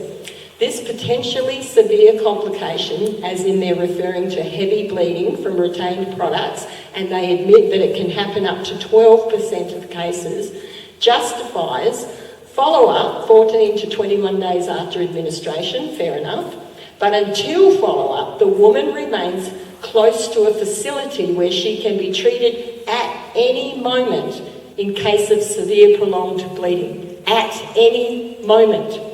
That is not a rural or regional woman. If you Google and go online and look for a medical abortion now, you'll find the providers interstate, and they will say that so long as you are within 1.5 to 2 hours of the clinic. That's defying TGA guidelines.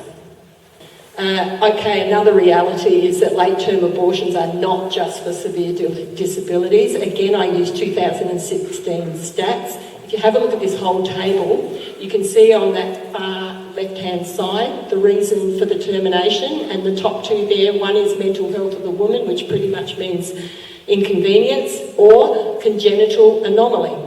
Now, if you look over in the gestational periods, not the first column, that's less than 14 weeks, not the next column, that's 14 to 19, but the next column, over 20 weeks gestation, which is the definition of a late-term abortion, you can see that for mental health was more than for congenital anomalies. So when they tell you late-term abortions are only for disabilities, that's not true. Over half of them, and that means 58. There was 120. That's not minor numbers of late-term abortions. That's significant numbers. Okay?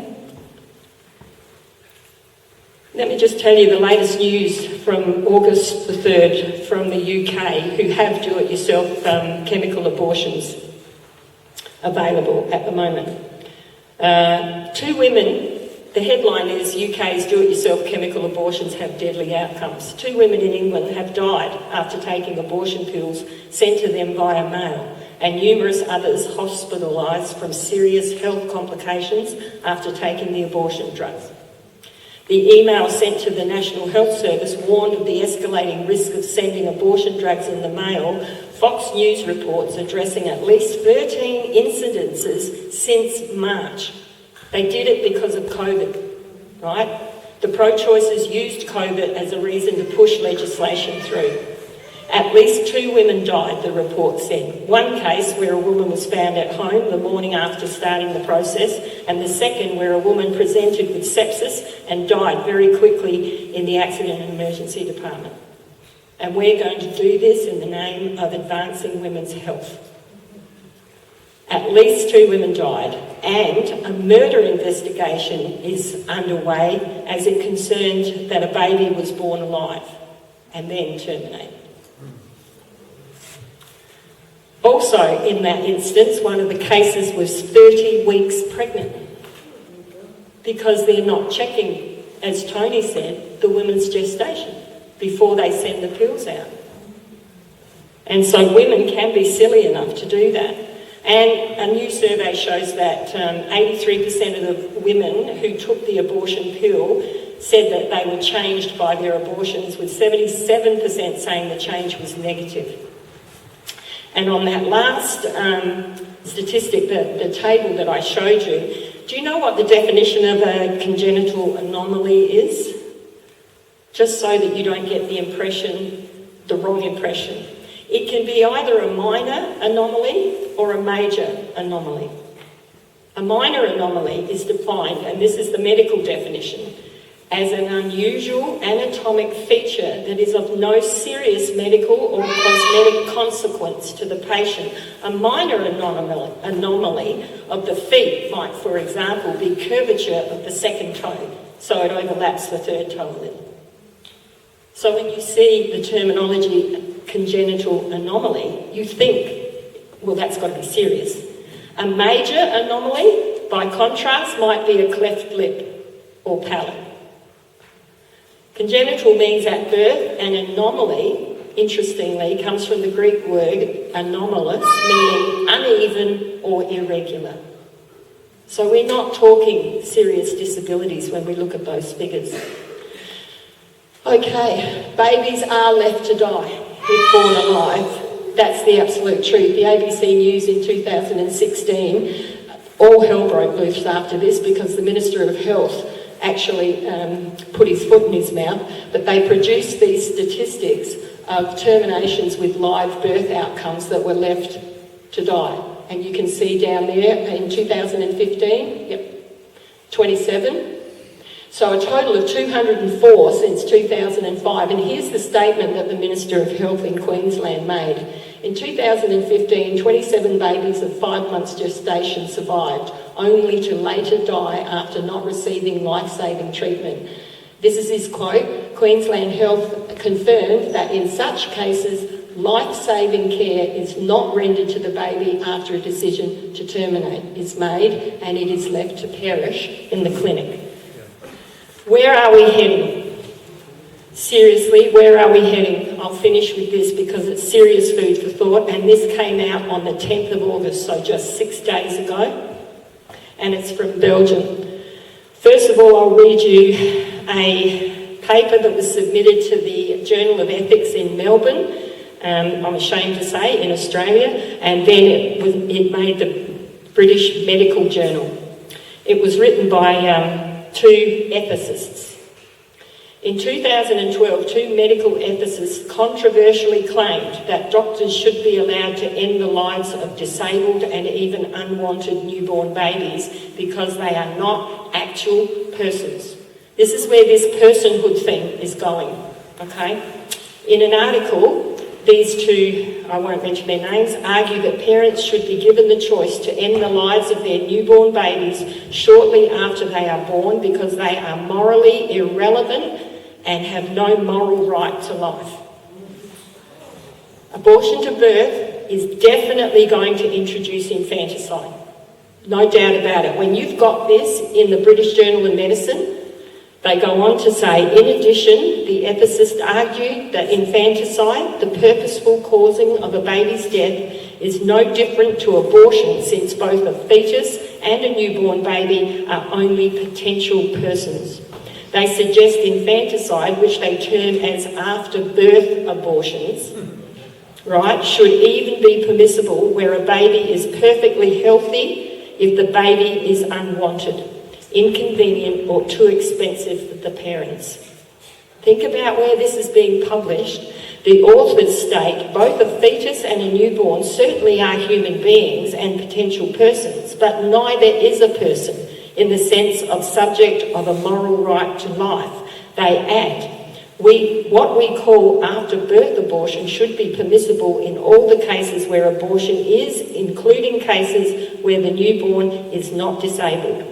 The response to the article was widespread outrage. Okay, so this is nearly 10 years ago, and even death threats aimed at the article's 2 authors. However, what was widely condemned at the time now appears to have some support. So what's this article about? The headline says, 94%, remember this was 6 days ago, of Belgian doctors surveyed support after-birth abortion for babies with disabilities. 94% of doctors and healthcare workers support after-birth abortion. This is truly an evil. And you can see there that this is just infanticide. The latest figures that came out of Victoria was 33 left. I think we're getting to the end. Just to go over those misrepresentations, the public will be told that the purpose of the bill is to simply decriminalise abortion. That's what you'll hear in the public. And the truth is it's already decriminalised. It was decriminalised 50 years ago. It's just in the Criminal Law Act, but it's decriminalised. Seriously disabled babies only. And of course that's not true. It's up to the moment of birth. Here's something that we've forgotten. It's only a 30-second little video clip, but it's something I think we should send to nearly every MP, because this is what they've forgotten. This is a baby still in the embryonic sac during a C-section. If that's not a person.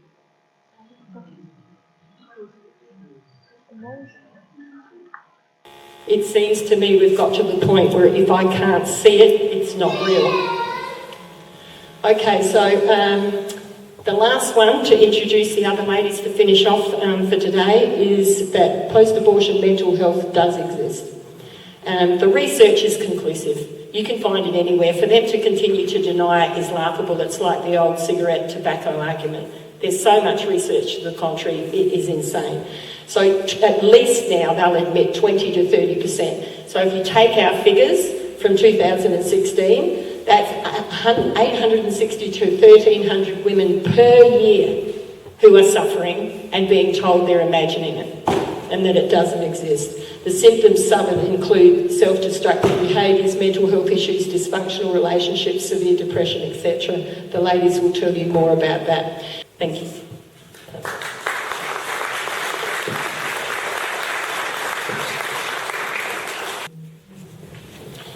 I'd also like to congratulate the organisers of the Walk for Life. They did an excellent job with 3,500 or so at their function in Adelaide some months ago. But what about Wallaroo? Look at our crowd. We can do it. We can make a difference, or help make a difference. Our next speaker is Kay Davison, leader of Emerge, a Genesis ministry of healing for women who have suffered because of abortion, and also women who have experienced healing after abortion.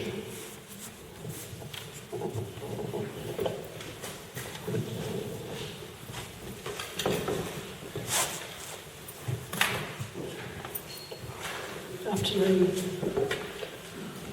So, as has been said, I'm currently the team manager of the Genesis Emerge program, and that's a retreat program for abortion recovery. At Genesis, as you know, we are committed to supporting pregnant mums who are overwhelmed with their situation. However, more and more we are discovering women of all ages who have suffered from a decision they made earlier in life to terminate their pregnancy. And these women need our love and care as well. The members of our Emerge team are dedicated to helping hurting women on their journey towards healing. The political debate is not our primary focus. Our focus is and always will be the women who experience the heartbeat of abortion. Women who have abortions are not from any particular sphere in life. They may come from many spiritual belief systems, including Christian, and from many cultural backgrounds. These women terminate their pregnancies for a number of reasons. Shame, guilt, and lack of support are often some of those reasons. Following their decision, many experience so much shame that they spend a lifetime never telling a soul that they had an abortion. And the longer you keep an unhealthy secret, the more it festers and invades your life. Breaking the silence is the beginning of the healing process. In part, the content of our retreat is based on an 8-step process from Surrendering the Secret by author and speaker Pat Layton. And using Pat's words, we believe our retreat participants deserve to enjoy peace with the past, purpose in the present, and passion for the future. Our Emerge team seeks to provide a place of restoration, and these are in our weekend retreats where we pray that every woman who joins us will emerge into a future filled with the promise of peace, hope, love and freedom. We present the forgiveness which Jesus illustrated for us when he walked on the earth. And when I was preparing for today, I was reminded of a narrative which was written about Jesus. One day, the religious leaders brought a woman caught in the act of infidelity to Jesus. They were prepared to pelt her to death with stones, a custom in those days, because of her wrong. Jesus told these men that whoever hasn't done anything wrong, ever, throw the first stone. The woman's accusers gradually drifted away, and Jesus went on to say to her, I don't condemn you. Go and leave your life of sin. So the precious ladies who join us in our retreat weekends and they can be aged anything from 20s through to 70s, have similarly faced a lifetime of shame, condemnation, regret and self-loathing since their abortion. They come in desperation, even worse desperation than when they made the unfortunate decision which changed the course of their life. Our name, Emerge, and our logo uses the idea of the life cycle of a butterfly as inspiration. So our girls commence retreat like a caterpillar, fat on shame, grief, and lies about their lack of worth. The retreat itself is like the cocoon process of transformation. We shower our girls with love, hope and peace, lots of food and treats, and include education on shame, anger, grief, forgiveness, and helpful and unhelpful coping strategies, all within a biblical framework. And our girls emerge in freedom like a beautiful butterfly and continue on their way to a new journey and life. We're continually amazed to see the transformation which is actually visible in our participants from when they walk through the door on Friday evening to when they leave on the Sunday afternoon. This truly amazing transformation can only take place because of the support network of prayer around our team.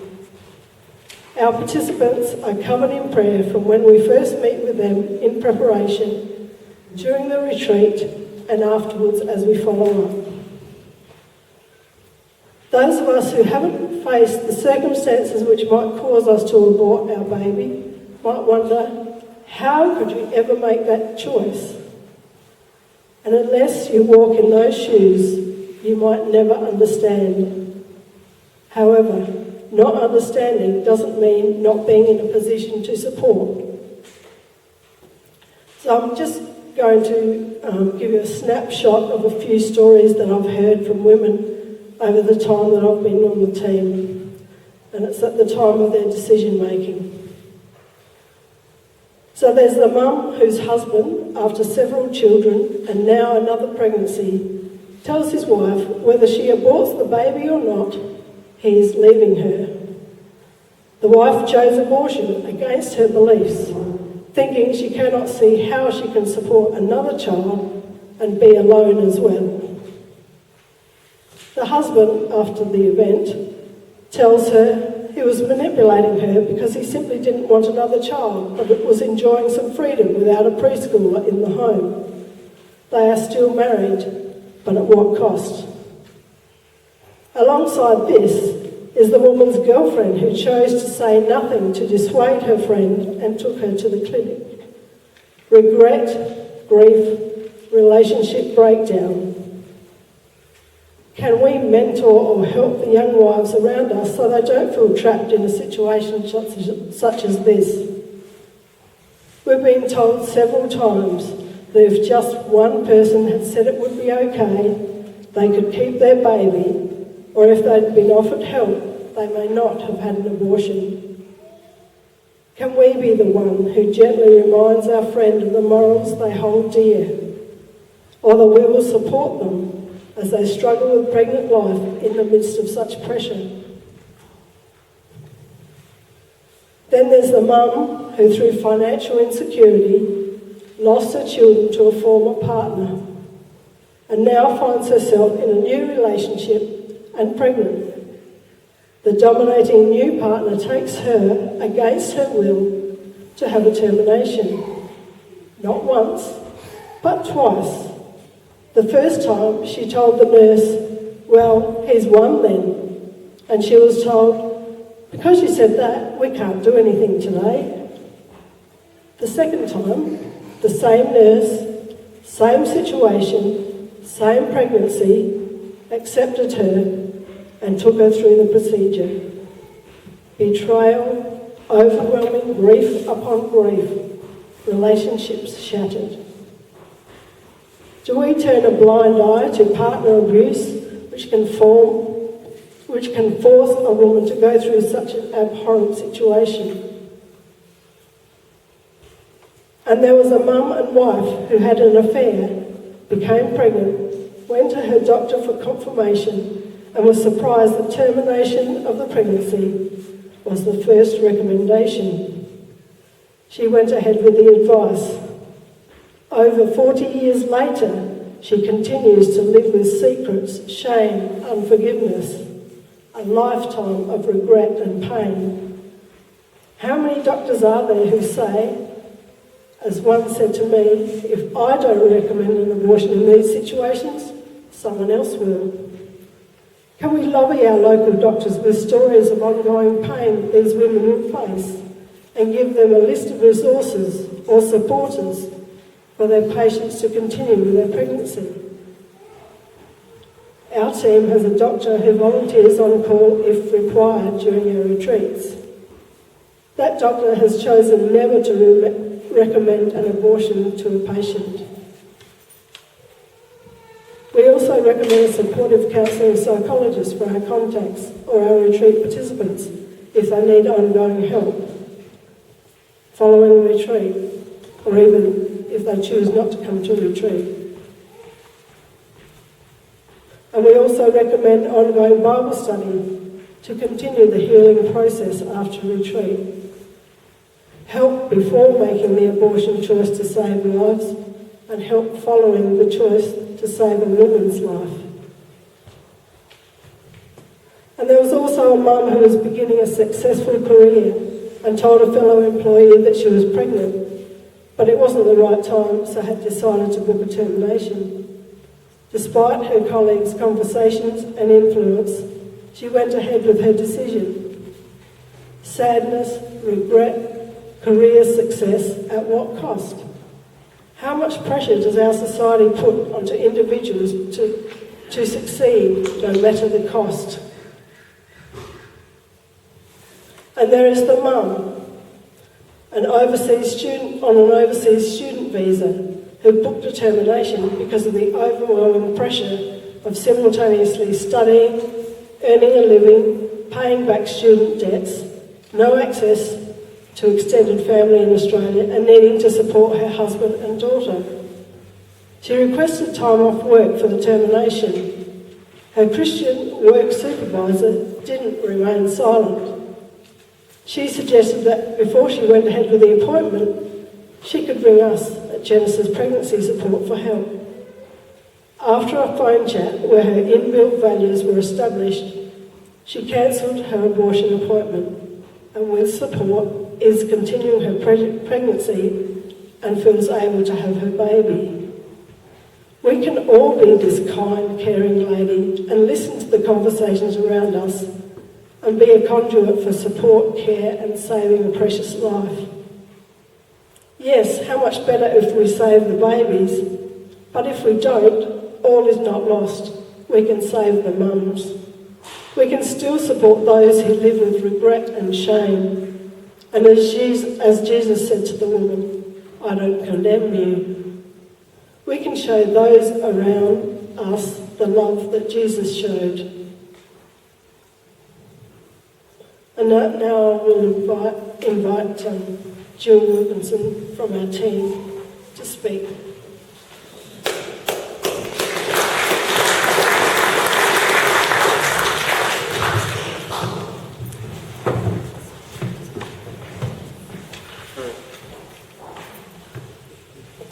Thanks, Kay. And thank you for allowing me to share today. And I am a member of the Emerge team, and I get to experience the incredible grace of God alive and working in the lives of broken women.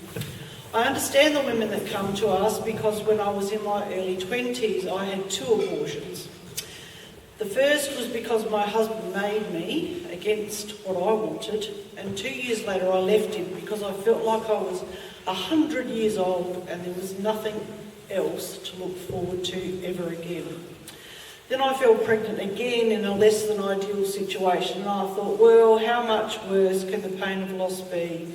It can't get any worse than it already is. The first lie was that I didn't have a choice, and I was fed the lies that it was just a simple procedure to solve a problem. And anyway, it's only a scrap of cells. I can tell you that when I woke from my abortion, I knew that I had murdered my child. And there was no turning back. I tried to talk to a close friend shortly afterwards, and she had such a look of horror on her face that I didn't tell anyone else.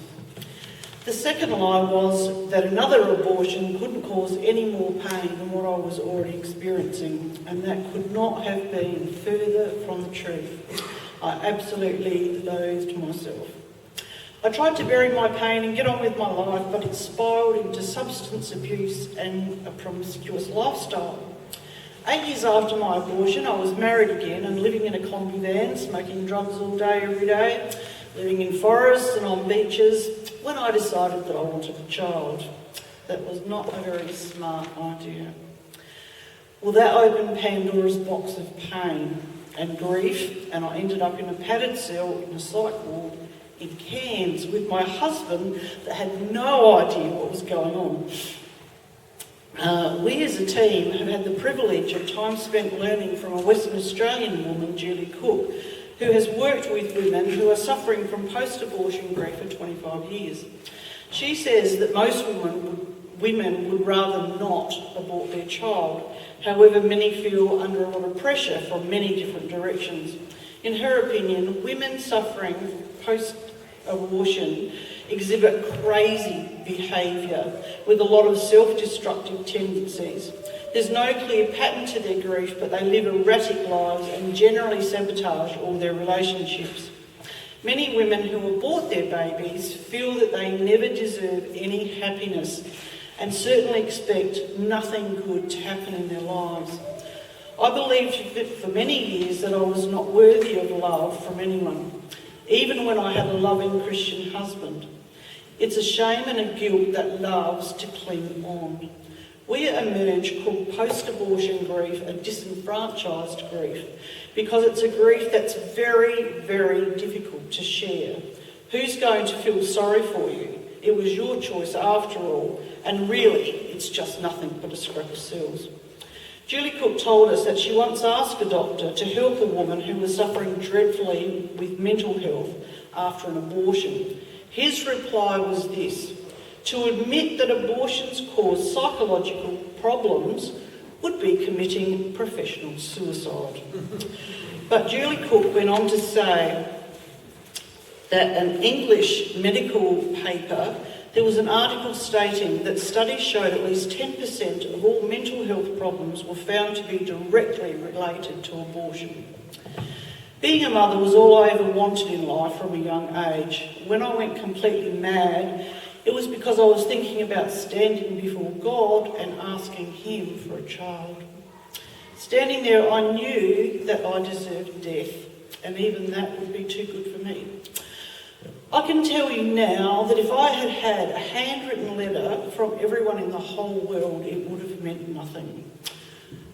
It would not have made me feel any better about myself. And even though I wasn't from a Christian family, I knew in my innermost being that God was the only one that could help me. But I didn't know how to reach Him. I baptised myself in Cairns Harbour and then did a proxy baptism for my husband, who was desperately looking for me at the time. When I came up out of the water, I went really mad and the police took me and they locked me up in hospital. When he found me there, I didn't tell him that I'd baptised us, but God saw me and didn't forget me. The story from there to my new life is an incredible story of God's grace, and it spans the country. Within a couple of weeks, Andy, my husband, gave his life to the Lord, and I followed a few days later. We used to say that we were looking for the ultimate good because we couldn't see any good in the world. Suddenly the scales were off our eyes and we had found it. I was then blessed to be surrounded by Christians who prayed for me and loved me and taught me about God's grace, and the healing had begun. When the women come to retreats, often with a great deal of fear and anxiety, it's quite common for women to tell us that they nearly had an accident on the way or turned around and went home because they just couldn't face dealing with the pain, and I can completely relate to their fears. The shame of grief The shame and grief of abortion is a strong force that attempts to negate God's truth, even when we know God. The accuser never gives up trying to tear us down. Women who have lived through an abortion need love and compassion, grace and truth. They have often abused themselves because it's what they believe they deserve.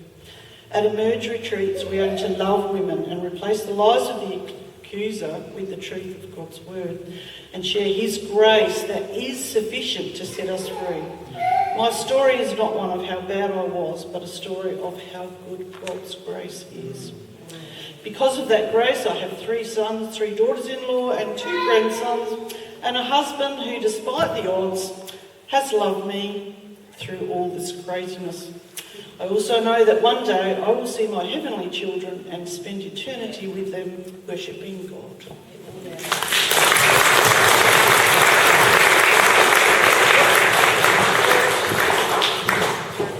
And Chris Clisby is going to come and tell her story. Thanks, Chris.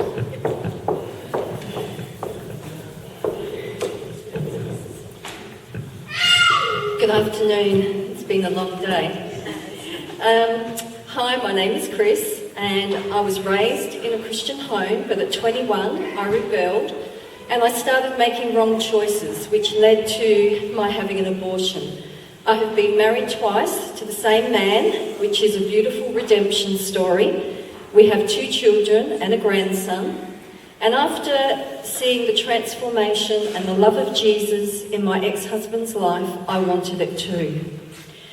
So I got down on my knees in my lounge room and I repented of all my sins, asking God's forgiveness, and I promised him that I would give him 100% of my life. I started going to church, and God's first promise to me was in Jeremiah 29:11. For I know the plans I have for you, declares the Lord, plans to prosper you, not to harm you, plans to give you hope and a future. My life is all about restoration. Paul and I remarried in 2005, and it has been a blessed and wonderful journey together. God's love, mercy, grace, and forgiveness brings healing to broken lives and hope for the future. He did that through everyone involved on the Emerge team, especially the ladies that led it. That weekend and then earlier this year with a follow-up course.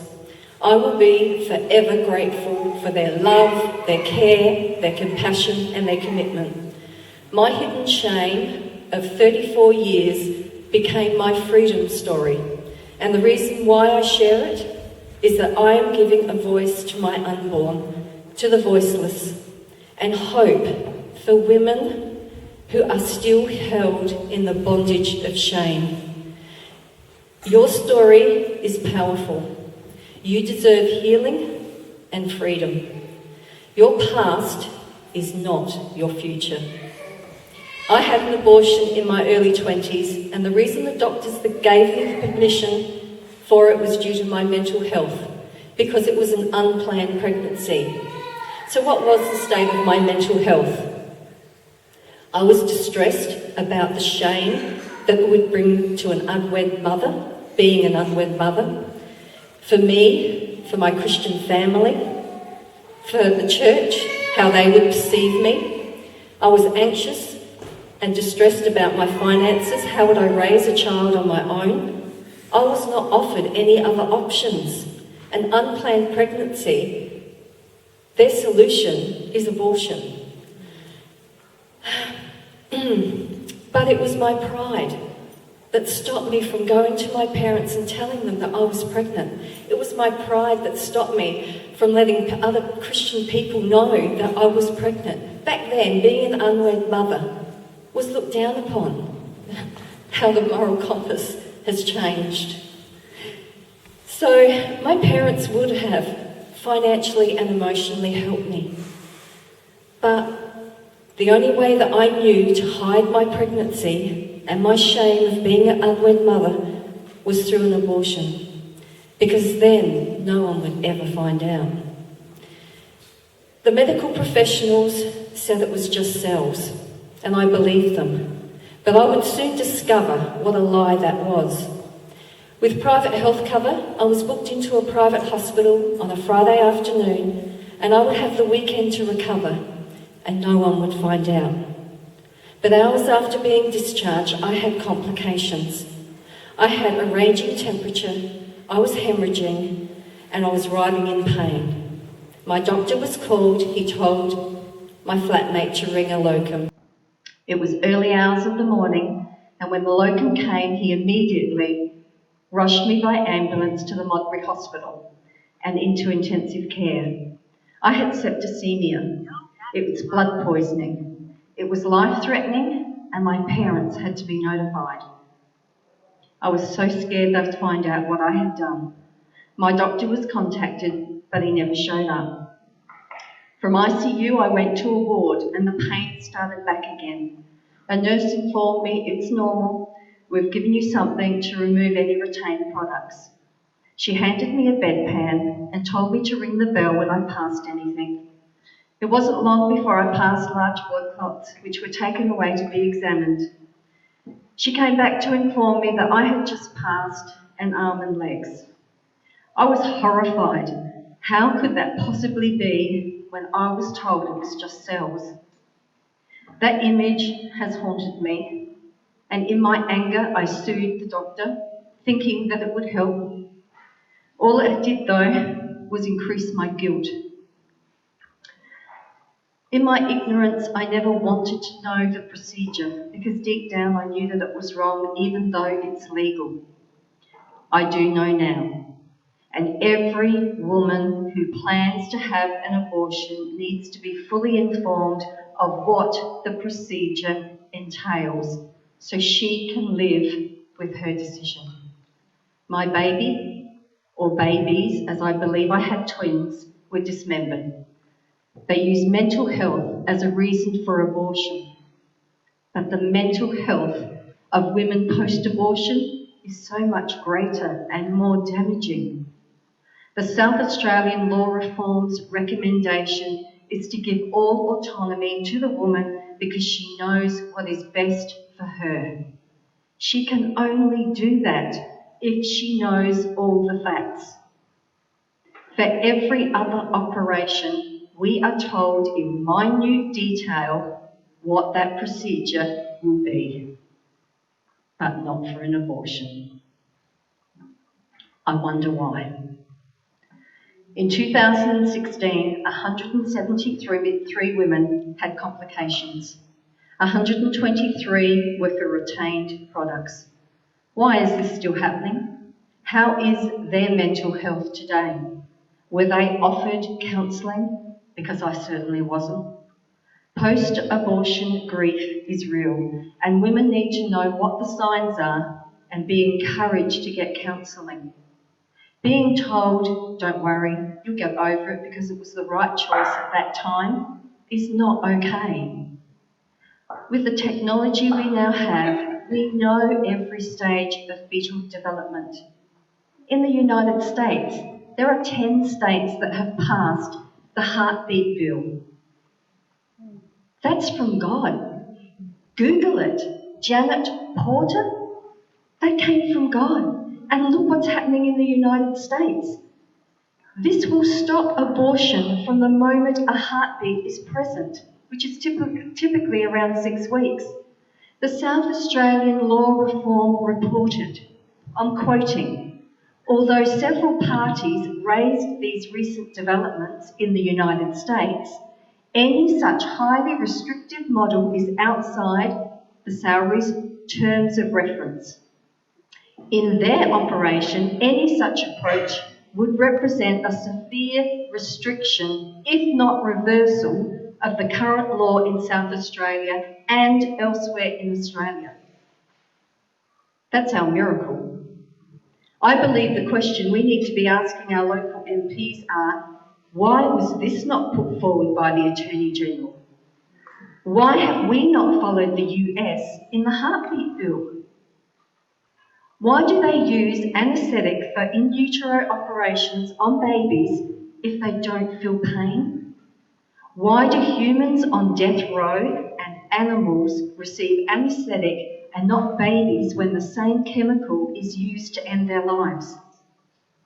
The lie we are now being told is that babies don't feel pain in the womb. But as expectant mothers, we're encouraged to speak, to sing, to read to our babies in the womb so they can hear but they can't feel. This is the biggest lie we are being told. We all need to know the facts and the truth of abortion. It's like Trevor has said, we have just accepted the word abortion. We need to know the procedure. Our MPs need to know the procedure. It is horrific. We saw Dr. Livatino's image. We need to send that to our MPs. God spoke to me 2 words: connect the disconnect. And that's what I'm praying. There is a disconnect.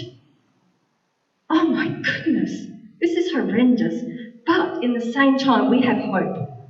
We have hope because we have God on our side and He's a miracle working God. And this is 50 years since this legislation was passed.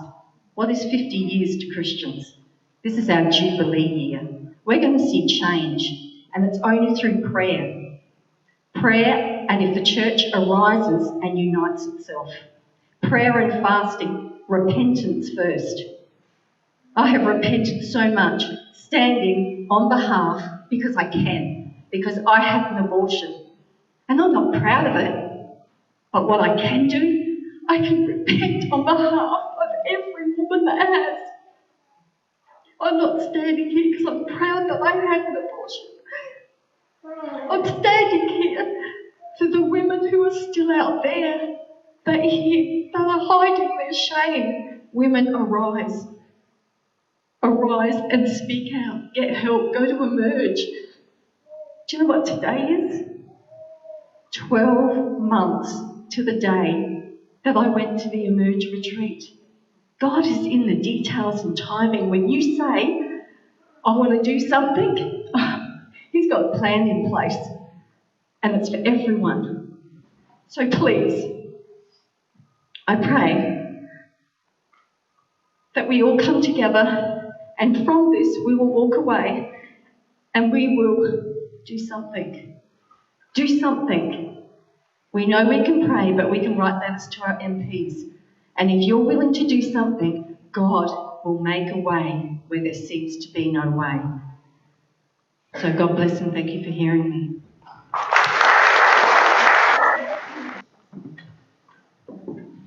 Thank you. Ladies and gentlemen, you've been a very beautiful audience. We've made an executive decision that there will not be a question and answer period because of the time of the day has slipped by us, but we've had so many magnificent stories from our guest speakers that we have not curtailed the time frame with any of them. I'm sure you'll be able to catch up with those persons afterwards. On behalf of the York Peninsula Pro-Life Coalition, I would like to thank all of our speakers. This has been an excellent presentation and an opportunity to be well informed about the proposed new termination of pregnancy bill. I would also like to thank our York Peninsula Pro-Life Coalition group for the extensive work that they have done in a very short time to put this meeting together. There has been an excellent effort and teamwork for our coalition. Could I ask the team networking coordinators to take up their positions? The success of today's meeting depends on you. There's scarcely been a speaker up here today that hasn't mentioned that these politicians can have their minds changed. And I draw upon the experience in recent times when the bus service, I think on the northeastern portion of the Adelaide perimeter, was going to cut their services short. People power. People power caused that to be knocked in the head, so to speak.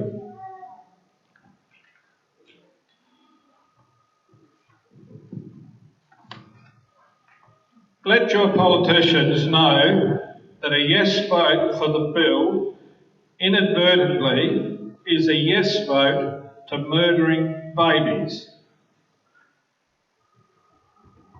A yes vote for the bill inadvertently is a yes vote to murdering babies.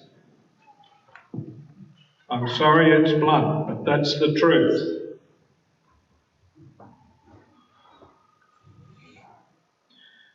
We encourage everybody to leave your details so that we can network in the future. Today is only the start of this journey. Obviously, as you've heard, this bill will be presented in the near future, and we hope to network with you so that we can get our politicians aware that there is a large number of people out here that are not in favour of this appalling bill. With regard to networking, we have coordinating team members that will assist you with your information if you care to leave it with them. And in due course, there'll be contact to update you with the bill status, but also an attempt to coordinate letter writing to our politicians, emails, phone calls and visits. Once again, I would thank you very much for your attendance. I appreciate you dealing with the length of the meeting. It has exceeded our expectations in terms of time frame. And once again, safe trip home, and thank you for attendance. God bless you.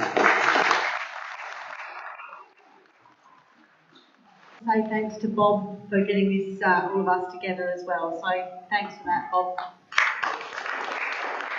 Also, remember there's literature at the back from some of our speakers. If you want to grab anything or put your name down to for anything, just do that now before you leave. Thank you.